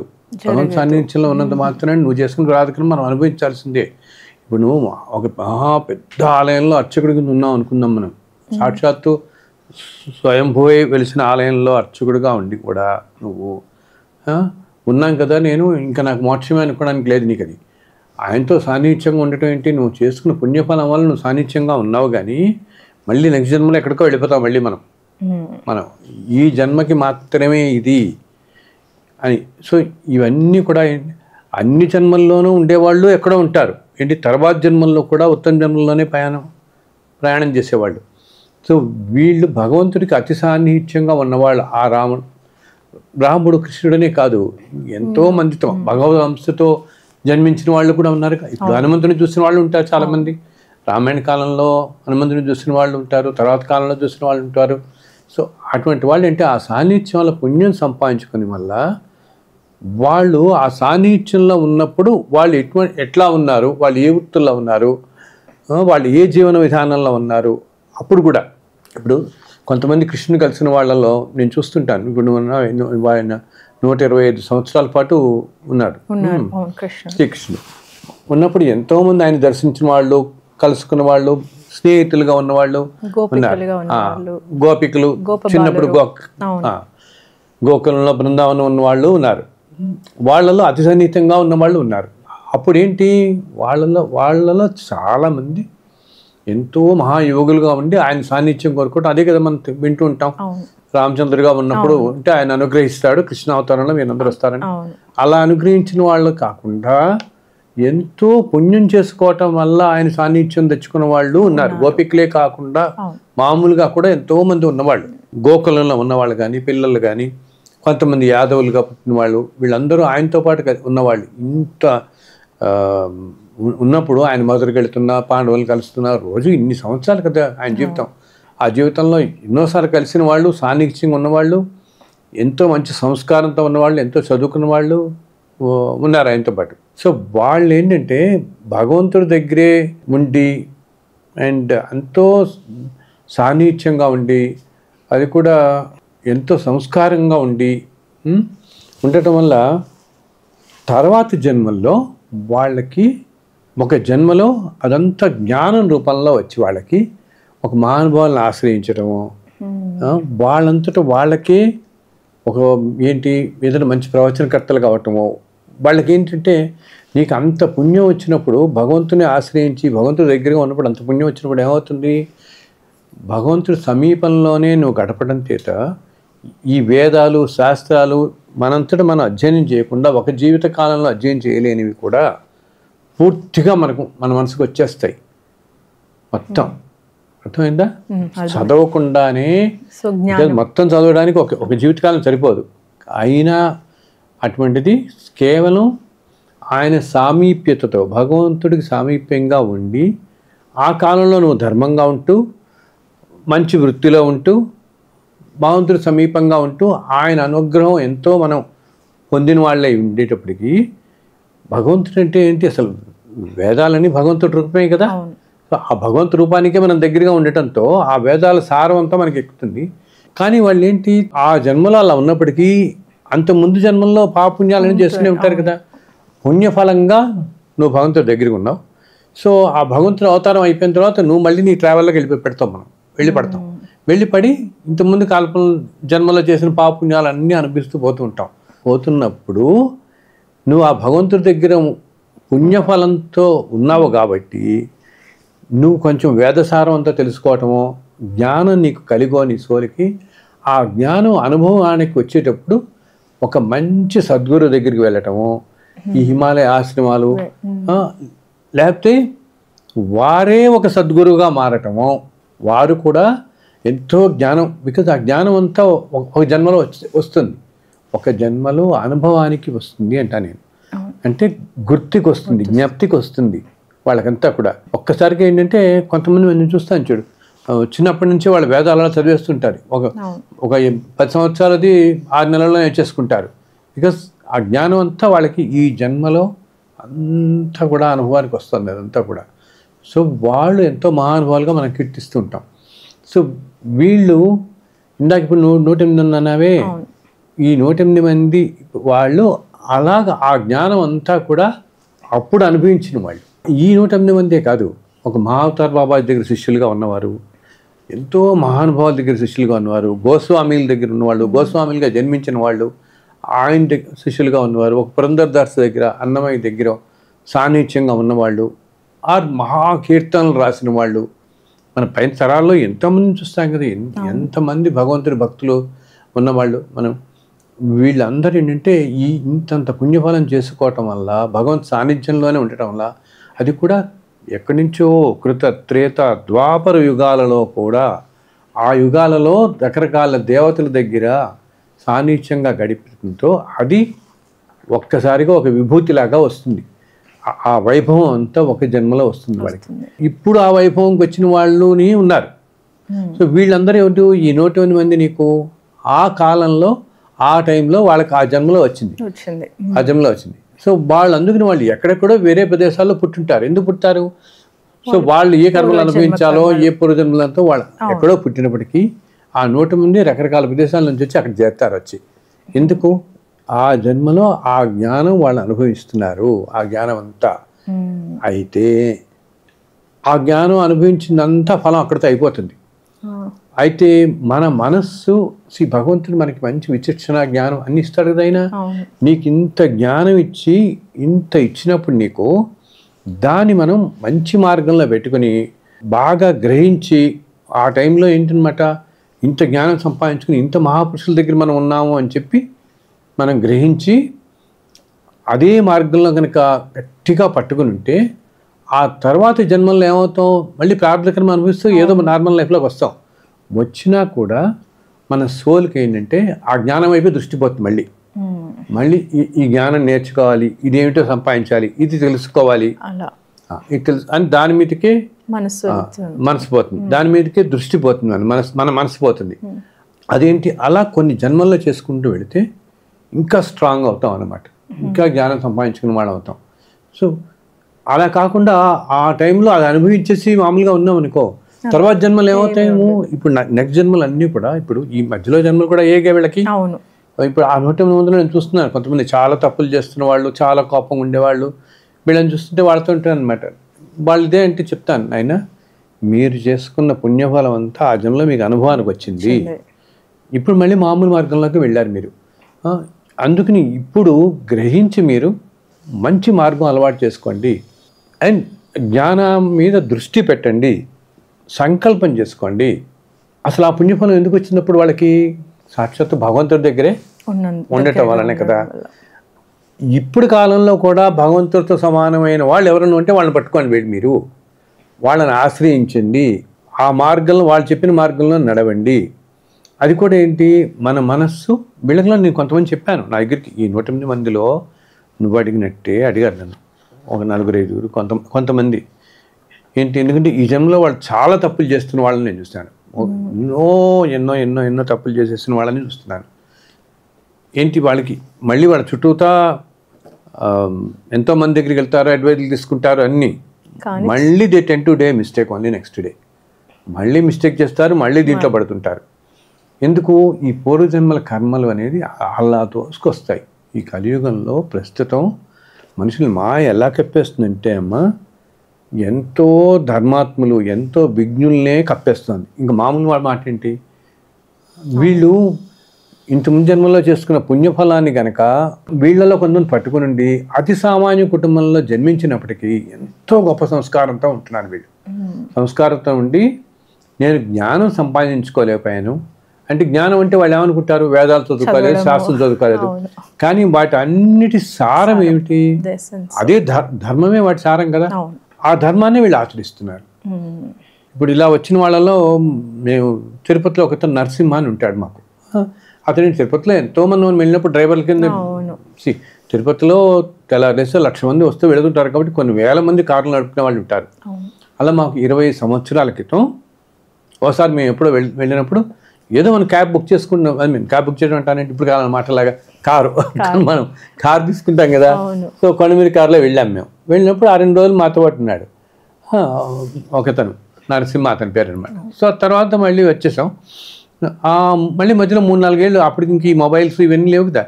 సో 3-4 ఏళ్ళు మిస్ అయిపోయాం మళ్ళీ. ఆ తర్వాత ఎప్పుడో ఒకసారి మా తమ్ముడు వెళ్ళాడు. వెళ్ళినప్పుడు అక్కడ ఇన్ని 100 మంది డ్రైవర్లు ఉన్నారా, ఆశ్చర్యంగా ఆ రోజు ఈ నరసింహనే వచ్చాడు మా తమ్ముడు కారుకి. ఇలా ఆడుతుంటే ఎవరో వచ్చారు, ఎక్కాడు. కారు ఎక్కిన తర్వాత పైకి వెళ్ళిన తర్వాత కష్టపడి అడిగాట, మీ అన్నయ్య గారు ఏమన్నా పుస్తకాలు రాస్తారా, మీ అన్నయ్య ఎవరన్నా ఉన్నారా, ఇలాగా మీలాగా పోలికలు ఉంటాయి ఆయనకి, ఒకసారి నా కారు ఎక్కారు సార్ అంటే, అప్పుడు మా వాడు చెప్పాడు, అవును మా అన్నయ్య ఇలా విశ్వపతి స్వయంతో శ్రీనివాస్ అని మా తమ్ముడికి కనపడ్డాడు, మా 4వ తమ్ముడికి కనపడ్డాడు మళ్ళీ ఈ నరసింహ ఒక 4-5 ఏళ్ళ తర్వాత. చూడు మనకి ఏదో అనుబంధం రాకపోతే రాడు కదా అలాగా. ఇంత మిస్ అయిపోయాను వాడు 4 ఏళ్ళ తర్వాత. సో అప్పటికి మొబైల్స్ రావటం, మళ్ళీ నన్ను కాంటాక్ట్ చేయటం, ఆ రోజు నుంచి ఈ రోజుకి అమ్మ ఎంత అంటే మా ఇంట్లో మనిషిలా ఉంటాడు, ఎంతో ధర్మపరుడు, ఎంతో ధర్మంగా ఉంటాడు. ఏంటంటే ఇందాక నేను చెప్పాను, ధర్మాన్ని పట్టుకున్నవాడు. అది ఎంతో మంచితనం. అతనేంటి ఎంత మంచితనం అంటే అతనికి మా బంధువులు వాళ్ళందరూ కూడా ఉంటారు. మా నరసింహ నెంబర్ ఇవ్వండి, మేళనాథన్ గారు, అతని కారులో ఉంటే ఒక ప్రశాంతంగా ఉంటుంది, హాయిగా ఉంటుంది, ఎంతో మంచి మాటలు చెప్తాడు. అతనికి పెద్ద చదువు లేదు, ఇవన్నీ ఏ వేదాలు ఏమీ చదువుకోలేదు, అయినా అన్నిటికీ మూలమైన ధర్మం మాత్రం అతను పట్టుకునే ఉన్నాడు. సో వీళ్ళల్లో కొంతమంది ఇట్లా ఉన్నవాళ్ళు ఉన్నారు, కొంతమంది ఇలా కోపాలు ఉన్నవాళ్ళు ఉన్నారు. ఏంటంటే మనని ఆ మాయ, ఇప్పుడు మాయ ఎంతమంది కప్పేస్తోంది, దాంట్లో మనం బయటపడడానికి గట్టి సంకల్పం చేసుకోవాలి. అండ్ మనకి ఓకే, అతను నరసింహ ఎక్కడున్నాడు, సాక్షాత్తు స్వామి దగ్గరే ఉన్నాడు, పాదాల దగ్గరే. ఇప్పుడు అతను చేసుకునేకి అతను ఆ తర్వాత ముందు జన్మల్లో చేసుకునే పుణ్యం వల్ల అతను ఇప్పుడు ఏ హైదరాబాద్లోనో ఏ బెంగళూరులోనో ఎక్కడో క్యాబ్ డ్రైవర్ కింద ఉండొచ్చు, సంపాదించుకుని ఉండొచ్చు. అసలు క్యాబ్ అనే ఉంది, ఏదో జీవితం గడుపుతూ ఉండొచ్చు, వేరే ఉద్యోగం వేరే ఇదో. కానీ ఈ జన్మలో సాక్షాత్తు స్వామివారి పాదాల దగ్గరే జీవిస్తున్నాడు. మిచ్చం రోజు కొండకి వెళ్తాడు, వెళ్ళొస్తాడంటే రోజు కొండ మీద తీసుకెళ్ళినప్పుడల్లా కొండ మీద తిరుగుతుంటాడుగా, మిగతా వాళ్ళ పనుల మీద వెళ్ళినా దర్శనానికి వెళ్ళినా వచ్చేంత వరకు. అతనిలో సంస్కారం ఎంత ఉండబట్టి స్వామి అలా దగ్గరికి లాక్కున్నాడు. అందుకని అతను ఆ సంస్కారం అలాగే. అలా వీళ్ళల్లో కొంతమంది మంచి సంస్కారం ఉన్నవాళ్ళు చాలామంది ఉన్నారు వీళ్ళలో. కానీ ఏంటంటే ఈ మాయ కప్పేయటం వల్ల అతి సామాన్యం ఇప్పుడు నువ్వన్నవే కొంతమంది ప్రవర్తిస్తుంటారు. అందరూ వీళ్ళనే కాదు, ఎంతోమంది. మనం అందరం గ్రహించాల్సింది ఏంటంటే ఈ మాయలో పడకుండా అదే ఇంతకుముందు మనకు ఆ జన్మలో ఏ జ్ఞానం అయితే ఉందో అదే జ్ఞానాన్ని పట్టుకుని అలా కాపాడుకుంటూ ఉండాలి గట్టిగా. ఏంటి ఎటువంటి కష్ట నష్టాలు వచ్చినా, ఒడిదొడుకులు వచ్చినా తొణిగిపోయి పడిపోయి 4 మాటలు అనేయటం, ఈర్ష్య అన్నిటికంట ప్రతి దానికి మూలం ఈర్ష్య. ఎటువంటి పరిస్థితుల్లో ఈర్ష్య, అసూయ, ద్వేషం, ధనం మీద విపరీతమైన కోరిక కలిగి ఉండటం, వ్యామోహం ఉండటం అంటే ఇవన్నీ ఎన్నో కష్టాలకు హేతువులు అవుతాయి. ఈ జన్మలో కనుక మనకి ఒక 15 మంది మీద అకారణమైన కోపం తెచ్చుకున్నా, ఈర్ష్య తెచ్చుకున్నా, కొన్ని వేల జన్మల్లో వీటిలన్నింటినీ మనం అనుభవించాల్సి వస్తుంది. ఇప్పుడు తెచ్చుకుని నెగిటివ్ ఎమోషన్స్ అని ఉంటాయి, ఇవన్నిటి ఎమోషన్ వస్తుంది. అవి రానికుండా చూసుకోవాలి. నీకు ఆల్రెడీ ఒక జన్మలో ఇంత గొప్పగా అనుభవించావని తెలిసింది కదా నీకు. ఇది కూడా అందరికీ తెలియదు కదా. ఇప్పుడు మామూలుగా ఉండేవాళ్ళలో, ఎంతోమంది ఉండేవాళ్ళలో కొంతమంది నేను చూస్తాను. ఏంటి, ఎంతో మంచి నాయకుడికి వచ్చిన వాళ్ళతో చెప్తుంటానంటానే, నువ్వు కృష్ణుడితో ఉన్నావు, రాముడి కాలంలో ఉన్నావు బాబు అని చెప్తుంటాను కదా వాళ్ళతో. సో వాళ్ళు అతి సామాన్య జీవితం. ఇప్పుడు వాళ్ళు మన దగ్గరికి వచ్చారు కూడా మనం చెప్పగలిగాం. కొంతమంది అలా లేకుండానే ఉన్నవాళ్ళు ఉంటారు. సో వాళ్ళకి తెలియదు కదా మంచి మార్గంలో వెళ్ళాలి, మనం ఇంకా మంచి వెళితే ముందు ఇంకా మంచి జీవితం వస్తుంది మనకి, 4 మంచి పనులు చేయగలుగుతాం, సమాజానికి ఉపయోగపడతాం. అండ్ అలా ముందుకు వెళుతూ ముందు కాలాల్లో ఎలా ఉంటుంది, ఇప్పుడు కాలమే ఇన్ని కష్టాలు ఇన్ని చూస్తున్నాం మనం. ఇప్పటికే కొన్ని పంటలు సరిగా పండట్లేదు, ఎన్నో భూములన్నీ ఎండిపోతున్నాయి, ఎక్యూట్ ఫెమైన్ అంటారు. ఏంటి, కొన్ని సంవత్సరాల పాటు పంటలు లేకపోవటం. ఇవి ముందు వెళ్ళేటప్పటికి కొన్ని 100 సంవత్సరాలు అయ్యేటప్పటికి విపరీతమైన ఈ అనావృష్టి పరిస్థితులన్నీ రావడం జరుగుతుంది. అసలు తిండి గింజలు కూడా ఉండవు, తినడానికి కూడా తిండి ఉండకపోవచ్చు. ప్రతి యుగంలో కూడా అందరూ ఏమనుకుంటారంటే ప్రతి యుగం చివరయ్యేటప్పటికి ఈ ప్రపంచం అంతా మునిగిపోతుంది ఇళ్లలో ఇంకెవరండి. సో ఏ యుగం చివరిలోనూ అలా జరగదు. ఇవన్నీ సంస్కృతులు వెళుతూ ఉంటాయి. కానీ విపరీతమైన క్షామం అంటారు వీళ్ళు, అంటే ఫెమైన్, ఎక్యూట్ ఫెమైన్ వచ్చి అసలు తినడానికి ఒక తిండి గింజ కూడా దొరకదు మనుషులకి. రోజులు తరబడి తిండి లేక చనిపోతారు రోడ్డు మీద, ఎక్కడ పడితే అక్కడ. ఏది దొరకదు, వర్షాలు ఉండవు, కొన్ని సంవత్సరాల పాటు వర్షం కురేది అనమాట. అటువంటి పరిస్థితులు ప్రతి 15-20 వేల సంవత్సరాలకు ఒకసారి వస్తుంది. అలా వచ్చినప్పుడు ఆ టైంలో అంటే ఒక 100 ఏళ్ళు 200 ఏళ్ళ మధ్యలో ఈ పీరియడ్ వస్తూ ఉంటుంది. ఇది మన పురాణాలు వాటిలో చెప్పడమే కాదు, సైన్స్ ప్రకారంగా కూడా చెప్తున్నారు. ఏంటి, ఒక 75,000 సంవత్సరాల క్రితం పెద్ద అగ్నిపర్వతం బద్దలై, నేను ఒక ఇంటర్వ్యూలో చెప్పాను కదా, మొత్తం వ్యాపించేసి అసలు సన్లైటే పడలేదు, మొత్తం జీవరాశి అంతా అంతరించింది, ఏదో అక్కడక్కడ ఉన్నవాళ్ళు మళ్ళీ నెమ్మదిగా జీవరాశి మొదలైంది. సో మనం పుణ్యం ధర్మంగా ఉండని ఎందుకు చెప్తానంటే, మనం గనక ధర్మంగా ఉండి మంచి మార్గంలో ఇప్పుడు నడవటం మొదలు పెడుతూ పోతే అటువంటి సమయాలు వచ్చినప్పుడు మనం అసలు జన్మే తీసుకోకుండా ఉండగలుగుతాం. భగవంతుడు ఆయన దగ్గర పెట్టుకుంటాడు. పుణ్యాత్ములని ఆయన దగ్గర పెట్టుకుని ఇటువంటి దగ్గర రానియడప్పుడు వాళ్ళకి ఇంత దుర్భరమైన జీవితం లేకుండా చూస్తాడు ఆయన. అసలు నేను పుణ్యం అందరినీ ఏమనుకుంటారంటే, పుణ్యం చేయటం వల్ల మోక్షం నాకు అందరూ అడుగుతుంటారు, ఏమంటే మాకు మోక్షం ఎప్పుడు వస్తుంది, ఎన్ని జన్మలకు వస్తుంది అని అంటుంటారు. అసలు మోక్షం అంటే భౌతికంగానే మనం ఇలా ఉంటున్నప్పుడే అనుభవించగలగటం. అంత ఆనందాన్ని ఆనందం ఎప్పుడు వస్తుంది? డిటాచ్మెంట్. ఏ వస్తువుతో అయినా కానీ మనకి అటాచ్మెంట్ ఉంటేనే కష్ట సుఖాలన్నీ వస్తాయి. దాంతో అది లేకుండా ఉంటే సంతోషమే కదా, మనకి ఆనందమే ఉంటుంది.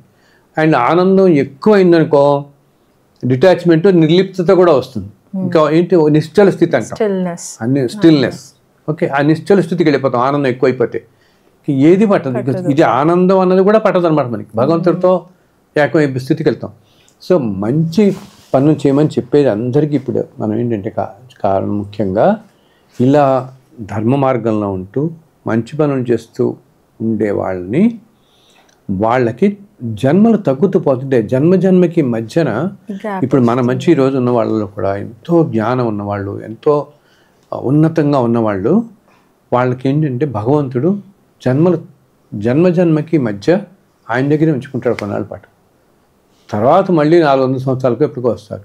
సో ఇప్పుడు మనం ధర్మంగా ఉంటూ మంచి పనులు చేస్తూ ఉంటే అటువంటి సమయాల్లో మనం జన్మించకుండా ఉంటాం. అర్థమైందా? జన్మించకుండా మళ్ళీ కాలం మంచి రోజులు వచ్చి ప్రపంచానికి అన్ని మంచి రోజులు వచ్చినప్పుడు అప్పుడు మళ్ళీ మనం భూమి మీదకి వస్తాం. ఉంటుంది మన ప్రారంభకరం అంతా ఉంటుంది కదా, అది అనిపించడానికి మళ్ళీ చేస్తాం. ఇప్పుడు త్రేతాయుగం తర్వాత ద్వాపరయుగం అంతా ఎలా జీవులు వచ్చాయో ద్వాపరయుగం నుంచి వచ్చిన వాళ్ళమే మనం అందరం కూడా. మనం గ్రహించలేం కానీ ద్వాపరయుగంలో అనేక దేశాల్లో అనేక చోట్ల ఉన్న వాళ్ళమే మనం అందరం.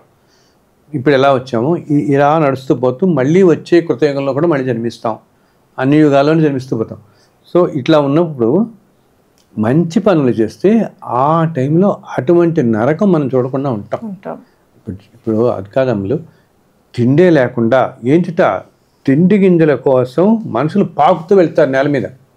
ఎక్కడైనా తిండి ఏదైనా దొరుకుతుందని ఒంట్లో ఓపిక పూర్తిగా నశించి మనుషులు ఏంటంటే స్కెల్టన్స్ మిగిలి అలా స్క్రాల్ అనమాట. ఇలా నడుస్తూ ఏదన్నా చేతికి ఏదైనా తగులుతుందా నోట్లో వేసుకుందామని ఆ స్థితికి ఇంతకు ముందు వెళ్ళిన రోజులు ఉన్నాయి. మన పురాణాల్లో రాశారు, ఎన్నో చోట్ల రాశారు. ఇదంతా కూడా అది ఎంత దుర్భరమైన పరిస్థితి కదా. పీపుల్ క్రాల్ అంటారు నిజంగా. ఏంటి అలా పాకుతారన్నమాట, జంతువులు పాకినట్టు పాకుతారు. ఎక్కడైనా ఏదైనా దొరుకుతుంది. జంతువులు నశిస్తాయి ఏమి తిండి లేక వాటికి. మనుషులకు కూడా ఏ తిండి లేక సంవత్సరాల తరబడి ఇలా అసలు వర్షాలు లేకపోవటం, పంటలు లేకపోవటం. పంటలే లేకపోతే, వర్షాలు లేకపోతే నీకు ఏ పళ్ళు కూడా ఉండవు కదా. ఏ చెట్లు ఏ పళ్ళు ఎక్కడే ఉండవు నీకు, అన్నీ ఎండిపోతాయి. ఎక్కడైనా ఏదైనా చిన్న దొరుకుతుందా అని పాకుతారట. అటువంటి దుర్భర జీవితాలకి మనం వెళ్లకుండా ఉంటాం. ఇది మన వాళ్ళు గ్రహించాలి. ఇప్పుడు నేను ఇదే శాశ్వతం, నేను బ్రహ్మాండంగా ఉన్నాను కదా అనుకోవడానికి లేదు. రేపు పొద్దున ఎందుకంటే మన కంటి ఎదురుకుండానే కనపడుతుంటారు. ఇప్పుడు కూడా కష్టాలు పడుతున్నారు కనపడతారు కదా మన కంటి ఎదురుకుండా. ఈ పరిస్థితిని మనం తెచ్చుకోకూడదు అని ధర్మంగా ఉండడానికి చాలా ప్రయత్నించాలి. దానికి మన మనసు అంత తేలిగ్గా పోదు కాబట్టి భగవంతుడు ఎన్నో సాధనాలు మనకు పెడతాడు. నాయన భగవంతుని ఆశ్రయించండి, మంచి క్షేత్రాలకు వెళ్ళండి, గురువులని ఆశ్రయించండి, దర్శించండి, వాళ్ళు చెప్పిన మాట వినండి. కలియుగ లక్షణం ఏంటంటే, కలియుగ లక్షణం ఏది కూడా దేంట్లోనూ మంచి తీసుకోపోవటం ముందు. అది ఏంటి, ప్రతి వాళ్ళని కప్పేస్తుంది. ఎంతో ఉన్నత స్థానాల్లో ఉన్న వాళ్ళని కూడా ఈ మాయ కప్పేస్తుంది. మనం ఈరోజు చూస్తున్నాం, ఒక 400 సంవత్సరాలకి ఇప్పటికీ చూస్తే అందరూ ఏమనుకుంటామంటే భక్తి, ఆధ్యాత్మికం, ఆలయం ఈ వ్యవస్థల్లో ఉన్న వాళ్ళు ఎంతో ఉన్నతులుగా చూస్తాం మనం. వాళ్ళు కూడా ప్రలోభాలకు పొందుతున్న వాళ్ళని, మనం పోతున్న వాళ్ళని చూస్తున్నాం వాళ్ళల్లో కూడా కదా. ఒక గురు పరంపరలో ఉన్న వాళ్ళని, ప్రలోభాలకు పోతున్న వాళ్ళని కూడా చూస్తున్నాం. అటువంటి ఎందుకు ఈ కలి మాయ ప్రభావం అంత మాయ తీసుకొచ్చి వీళ్ళలో అయితే అలా మనం కనుక ఎంతో ఆర్తితో భగవంతుణ్ణి ఆశ్రయించి నాయన నాకు మంచి సద్గురువుని ప్రసాదించు అంటే నా అన్ని జన్మలు దర్శించగలిగి, నా ముందు జన్మలు దర్శించగలిగి, రాబోయే జన్మలు దర్శించగలిగి, ఈ ఇంతకుముందు జన్మలో అదంతా నేను ఎలా అనుభవిస్తున్నాను, ముందు జన్మల్లో ఎలా అనుభవిస్తాను, ఆ అనుభవించలే దాంట్లో మంచి మార్గంలో పోయి కొంచెం తగ్గించేలాగా నన్ను కాపాడేలాగా ఒక గురువుని అనుగ్రహించిన ఆయన అని చెప్పి ఆ స్వామిని వేడుకుంటే భగవంతుడిని ఆయన తప్పకుండా అటువంటి వాళ్ళ దగ్గర మనం తీసుకెళ్తాడు. అయితే మన సంకల్పం అంత గట్టిగా పెట్టుకోవాలి. ఈ కలియుగం ఇప్పుడున్న యుగ లక్షణం, ఇప్పుడున్న కాల లక్షణం వల్ల ఇదే పాతకాలం అనుకో తల్లి, నీకు ఆ భగవంతుడే కనపడి 4 మంచి మాటలు చెప్తాడు. అలా చెప్పిన వాళ్ళు ఉన్నారు కదా. భగవంతుడే దర్శనమిచ్చి 4 మంచి మాటలు పెట్టి పూర్తిగా అలా జీవితం మారిన వాళ్ళే ఉన్నారు. ఎన్నో మంది కొంతమంది కథలు వింటాం మనం భగవంతుడు. ఇప్పటి కాలంలో ఏంటంటే భగవంతుడే ఆయన కనపడటం అనేది చాలా కష్టం కాబట్టి నీకు గురువు రూపంలో ఉంటాడు. దురదృష్టం ఏంటంటే ఎన్నో పేర్లకి, ఎన్నో నామాలకి, పేర్లకి విపరీతార్థాలు అన్నీ వచ్చాయి. ఇప్పుడు గురువు అనేది మనం అన్ని వాళ్ళు టీలో కాఫీ వాళ్ళు కూడా గురువు అని పిలుస్తున్నారు. వాళ్ళు అక్కడ ఒక క్యాబ్ పిలిచిన వాళ్ళు కూడా గురువు అని పిలుస్తున్నారు. అలా కాకుండా నేను చెప్పి ఒక మహనీయుడిని అనుకుందాం పని, మన మధ్య ఉన్న ఎవరన్నా ఒక మహనీయుడిని దర్శించి అది కూడా ఆయన తీసుకెళ్తాడు. మనకి ఎప్పుడైతే అంత గట్టి సంకల్పం ఉందో అది కూడా ఏంటి, ఆయన చూస్తాడు, మన అనేక పరీక్షలు పెడతాడు. భగవంతుడు కూడా అంత తేలిగ్గా, ఎందుకంటే మనకి ప్రారంభ కర్మ అంత ఉంది కదా, ఈ ప్రారంభ కర్మ అంతా వీడు అనుభవిస్తున్నాడు కాబట్టి వీడు గ్రహించలేడు. భగవంతుడు చెప్పిన మెసేజ్ సరిగా తీసుకోలేడు వీడు. ఆ మెసేజ్ తీసుకునేంత వరకు ప్రయత్నం అనమాట, గట్టిగా పట్టుకుని ఎమోషన్స్, ఈ ఈర్ష్య కోపాలన్నీ ప్రతి మనిషిని అమలు, ఇగో, టెంపర్మెంటు, ఇవే అరగెన్సు, ఇవే మనిషిని నేను కింద పడేస్తానని కూడా అనుకోను. ఏమంటుంటావు, తప్పుగా జడ్జిమెంటల్గా తీసుకెళ్తాయి. ప్రతి దాన్ని నువ్వు రాంగ్గా జడ్జ్ చేస్తావు. ఎప్పుడైతే మనకి ఈగో కానీ, ఈ అహంకారం కానీ, ఈ టెంపర్మెంట్ కానీ, అరగెన్స్ కానీ, ఈ 2 లక్షణాలు ఉంటే ఏది కూడా మంచి సబ్జెక్ట్స్, మంచి విషయాలు, మంచి గుణాలు మనకి దగ్గర రావు, కనపడవు. ఏదన్నా మంచి మనుషులు కనపడినా వాళ్ళలో మంచి గుణాలు మనకు కనపడవు. ఎప్పుడైతే మననే యుగో చుట్టేసి ఉంటుందో, అహంకారం చుట్టూ ఉంటుందో చూడలేము. ఒక మహనీయుడు కనపడినా, మహనీయుడు మనం దగ్గరలో ఉన్న ఏదైనా కలవటం కలిగినా మన ఈగో, మన అహంకారం అనేవి ఒక నెగిటివ్ ఆరా మనిషిని ఎలా కప్పేస్తుందంటే ఆ మహనీయుల్లో ఉన్న గుణాలని చూడనివ్వదు, గ్రహించనివ్వదు.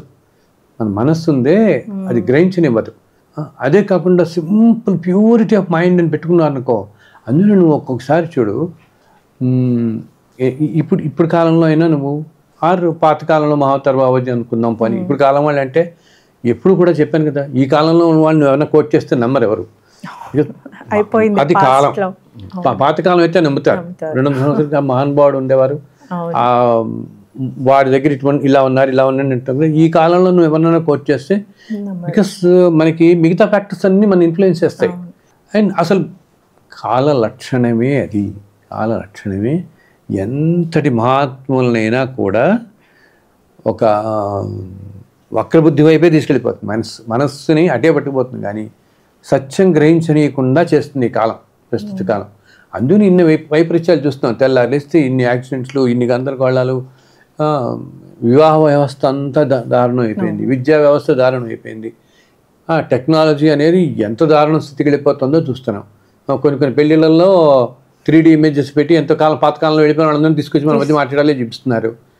ఎంత విచిత్రం. దానివల్ల హ్యూమన్ మైండ్ ఎంత డిస్టర్బ్ అవుతుంది, ఎంత దెబ్బతింటుంది.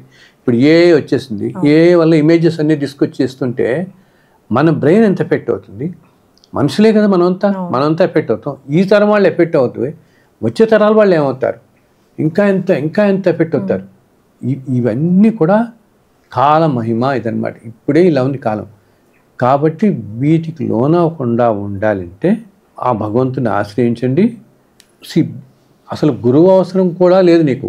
ఎప్పుడు మనమే ఎక్స్ట్రీమ్ ప్యూరిటీలో ఉండి పూర్తి స్వచ్ఛతతో ఉండి భగవంతుడి మీద పూర్తి నమ్మకం పెట్టుకుని ధర్మంగా జీవిస్తూ ప్రతి దాంట్లో ధర్మంగా జీవిస్తూ ఉంటే ఆటోమేటిక్గా మనం మంచి మార్గంలోనే వెళ్తాం. ముందు దాంట్లో మంచి మార్గం ఇస్తాడు, ఆయన మనని అనుగ్రహిస్తాడు కూడా తప్పకుండా. లేదా ఈ మనిషికి ఒక గురువు దగ్గర తీసుకెళ్తే కానీ ఈ శక్తి రాదు అనుకుంటే ఆ గురువుని కూడా ఆయన నిర్దేశిస్తాడు. అండ్ ఎప్పుడు కూడా భగవంతుడు, నేను చాలా ప్రోగ్రామ్స్లో చెప్తుంటాను కదా, అప్పుడప్పుడు చెప్తుంటాను, ప్రతి కాలంలోనూ కూడా ఒక 400 మంది మహనీయులని ఈ భూమి మీద ఉంచుతాడు ఆయన. ఎప్పుడు వాళ్ళే ఈ భూమిని రక్షిస్తూ ఉంటారు. భూమి అంటే నేను మన గ్రహం గురించి చెప్తున్నాను.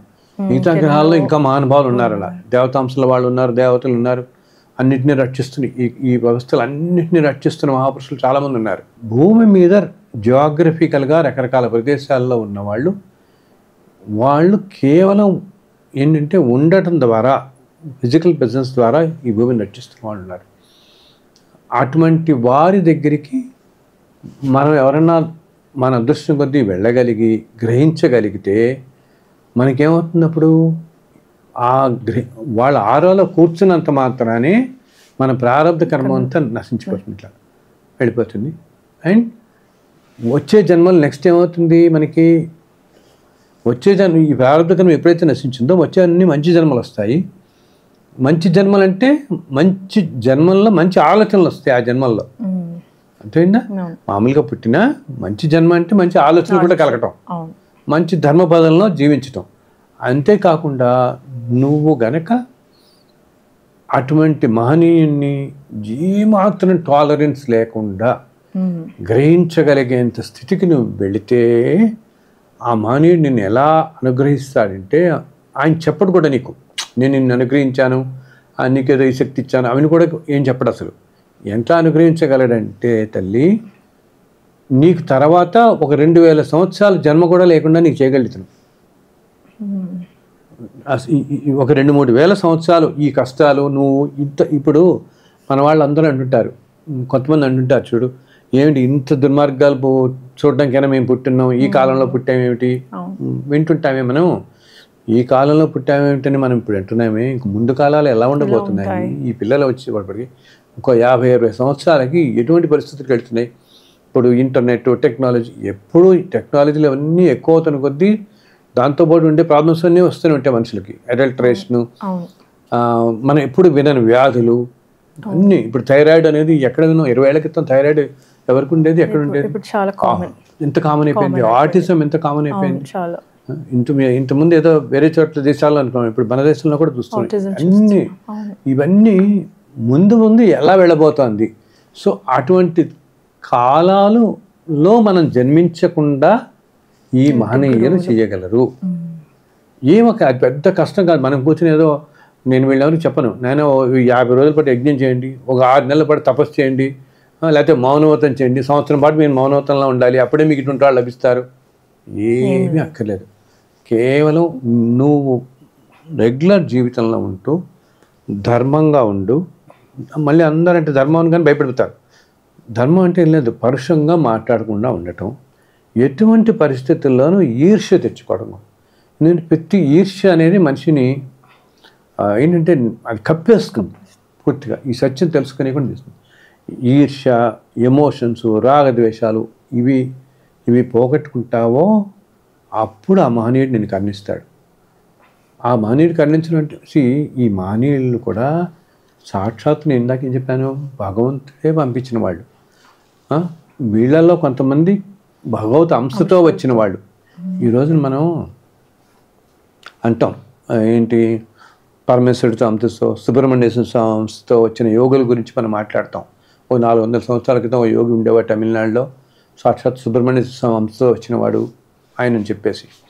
అలా ఇప్పటికీ మన మధ్య అలా మహాత్ముల దేవతల అంశతో వచ్చిన వాళ్ళే ఉన్నారు. వీళ్ళకి ఈ జన్మలో ప్రారంభ కర్మలు తొలగించడమే కాదు, నిన్ను ఒక 1000 జన్మలు లేకుండా చేయగలుగుతారు. అసలు ఏంటమ్ములు, వాళ్ళకి ఎంత శక్తి ఉంటుందంటే నేను గమనించాను అన్నమాట. వాళ్ళకుండే శక్తి అపారం. అసలు మనం ఏమంటాం, మనం దాన్ని ఐ మీన్ గ్రహించలేము, అండర్స్టాండ్ చేసుకోలేము కూడా అన్నమాట. ఇది ఇంత శక్తి వెళితే అని చెప్పి. ఇప్పుడు భగవంతుడి శక్తి ఉంటుంది, మనం అండర్స్టాండ్ చేసుకోగలమా? ఉన్న అంటాం భగవంతుడు అత్యంత శక్తి సంపన్నుడు, సృష్టి మొత్తానికి కారణభూతుడు, అన్ని చోట్ల వ్యాపించి ఉన్నవాడు, ఈ లక్షణాలన్నీ మనం అంటాం. కానీ ఆ శక్తి ఎంత అన్నది మనం అసలు అంచనా వేయలేము ఎక్కడ కూడా. వీళ్ళు కూడా అటువంటి వాళ్ళే అనమాట. సో వీళ్ళల్లో కొంతమంది ఏం చేస్తున్నారంటే మహావతార్ బాబాజీ కానీ ఇంకా కొంతమంది మహనీయులు, ఇప్పుడు ఆయన మనకు బయట తెలిసారు. ఒక 300-400 సంవత్సరాల క్రితం ఇంకా మహనీయులు ఉన్నవాళ్ళు ఉన్నారు. వాళ్ళు అసలు మూడో కంటికి తెలియదు, పేర్లు తెలియవు వాళ్ళవి. 300-400 సంవత్సరాల నుంచి ఇప్పటికీ ఉన్నారు వాళ్ళు. ఇప్పటికీ నిత్యం ఉన్నారు, నిత్యం మాట్లాడుతుండేవాళ్ళు, మెసేజ్ చేసుకునేవాళ్ళు ఉన్నారు అన్నమాట. ఆ మహనీయులు వాళ్ళు ఇలా మన మధ్య ఇప్పుడు ఏదైనా కర్మఫలాల వల్ల ఎంతో పుణ్యం చేసుకుని కూడా ఆ ప్రారంభ కర్మలు, బికాజ్ ఇంతకుముందు యుగాల్లో చేసుకుంటారు కదా, ఇన్ని మహాయుగాలు, 27 మహాయుగాలు దాటొచ్చాం మనం. ఈ ఇన్ని యుగాల్లో కలియుగాల్లో ఏవో కర్మలు చేసుకుంటారు.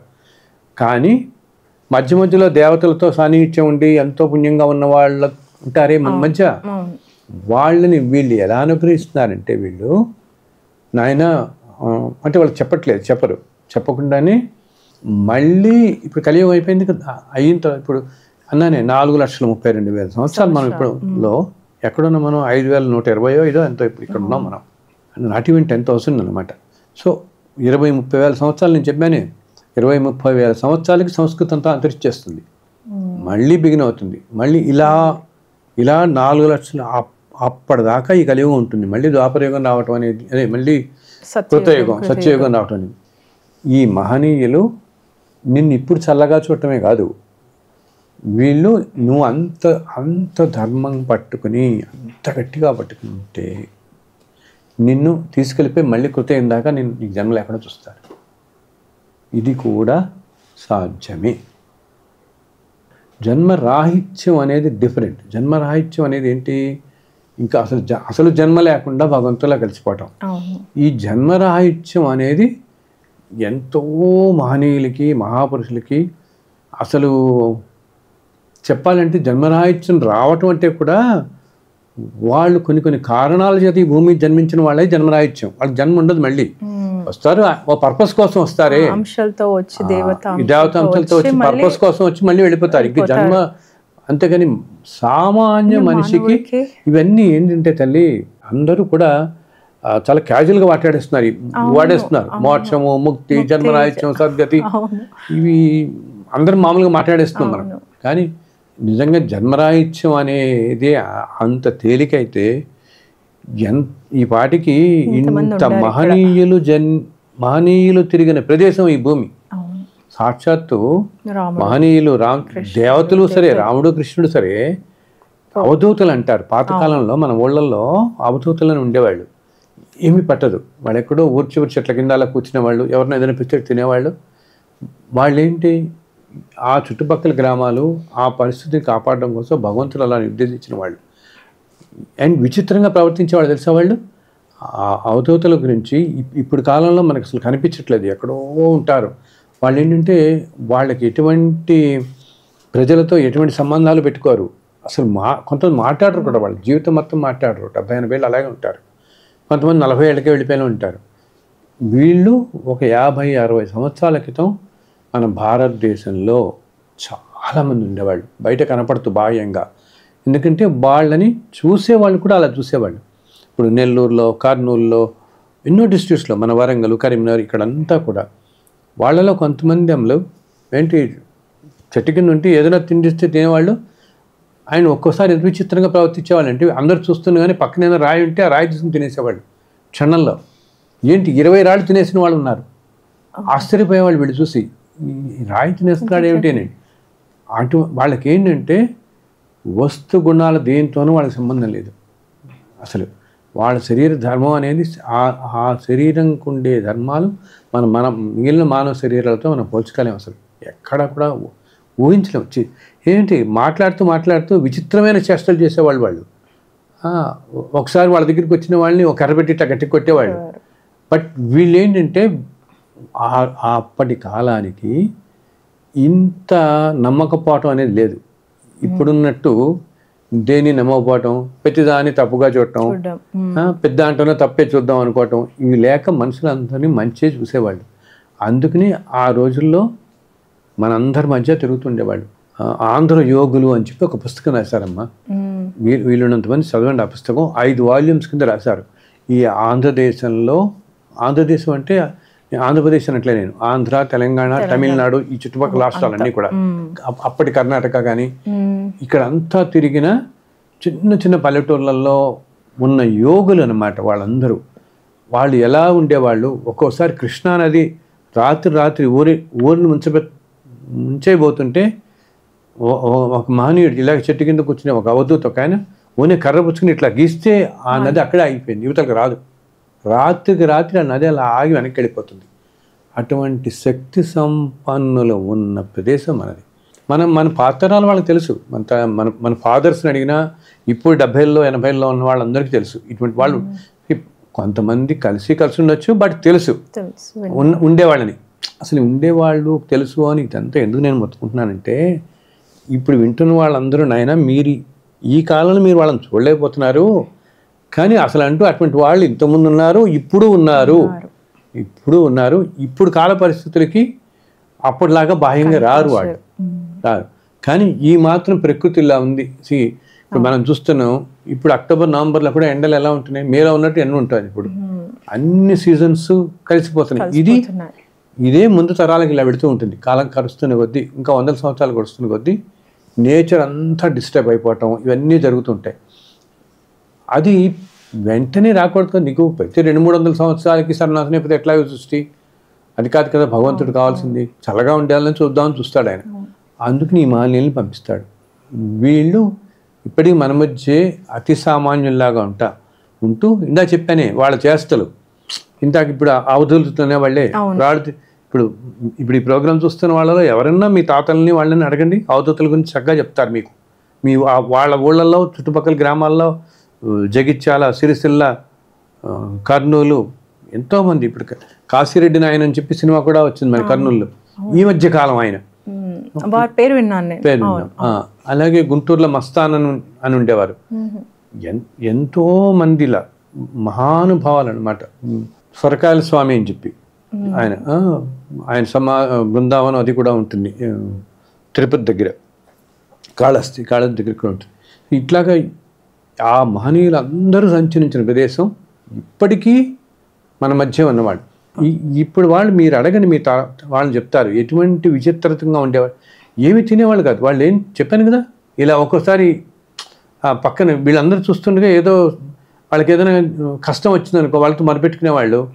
వాళ్ళు నెల చేతులు తీసి ఇంత మట్టిలా తీసి తినమనేవాళ్ళు అంతే.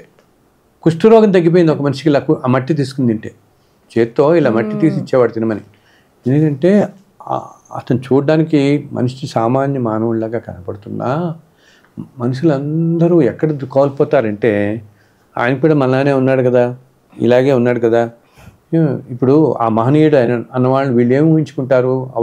ఆ కాలంలో అవధూతనలా గుర్తించగలిగారు. కానీ ఈ రోజుల్లో మహాపురుషుడు అంటే ఏదో చాలా మిరాకిల్స్ చేయాలి అని అనుకుంటారు.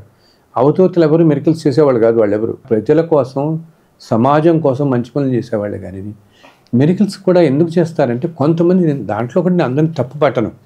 ఇవి కొంతమంది ఏంటంటే జనానికి అర్థం కాదు అని వీళ్ళు చేస్తారు. అర్థమైందా? వీళ్ళకి ఎంత శక్తి ఉంది అని తెలియదు కదా అందరికీ. అందుకోసం సామాన్య స్థాయి వాళ్ళకి వీళ్ళ శక్తి తెలవడం కోసం వాళ్ళు కొన్ని చేసి చూపిస్తారు. ఎక్కువ స్థాయిలో ఉండే వాళ్ళకి ఏదే అవసరం లేదు. సాధారణంగా ఏంటంటే ఇప్పుడు నేను ఇందా చెప్తున్నట్టుగా ఇట్లా మహనీయులుగా ఉన్న వాళ్ళు చాలామంది వాళ్ళకి ఏ మిరకల్స్ చేయరు. వాళ్ళు అసలు వీళ్ళల్లో చాలామంది వాళ్ళు మనకి బాహ్యంగా పెద్ద కనపడినా ఎవరు మనం గుర్తుపట్టలేం.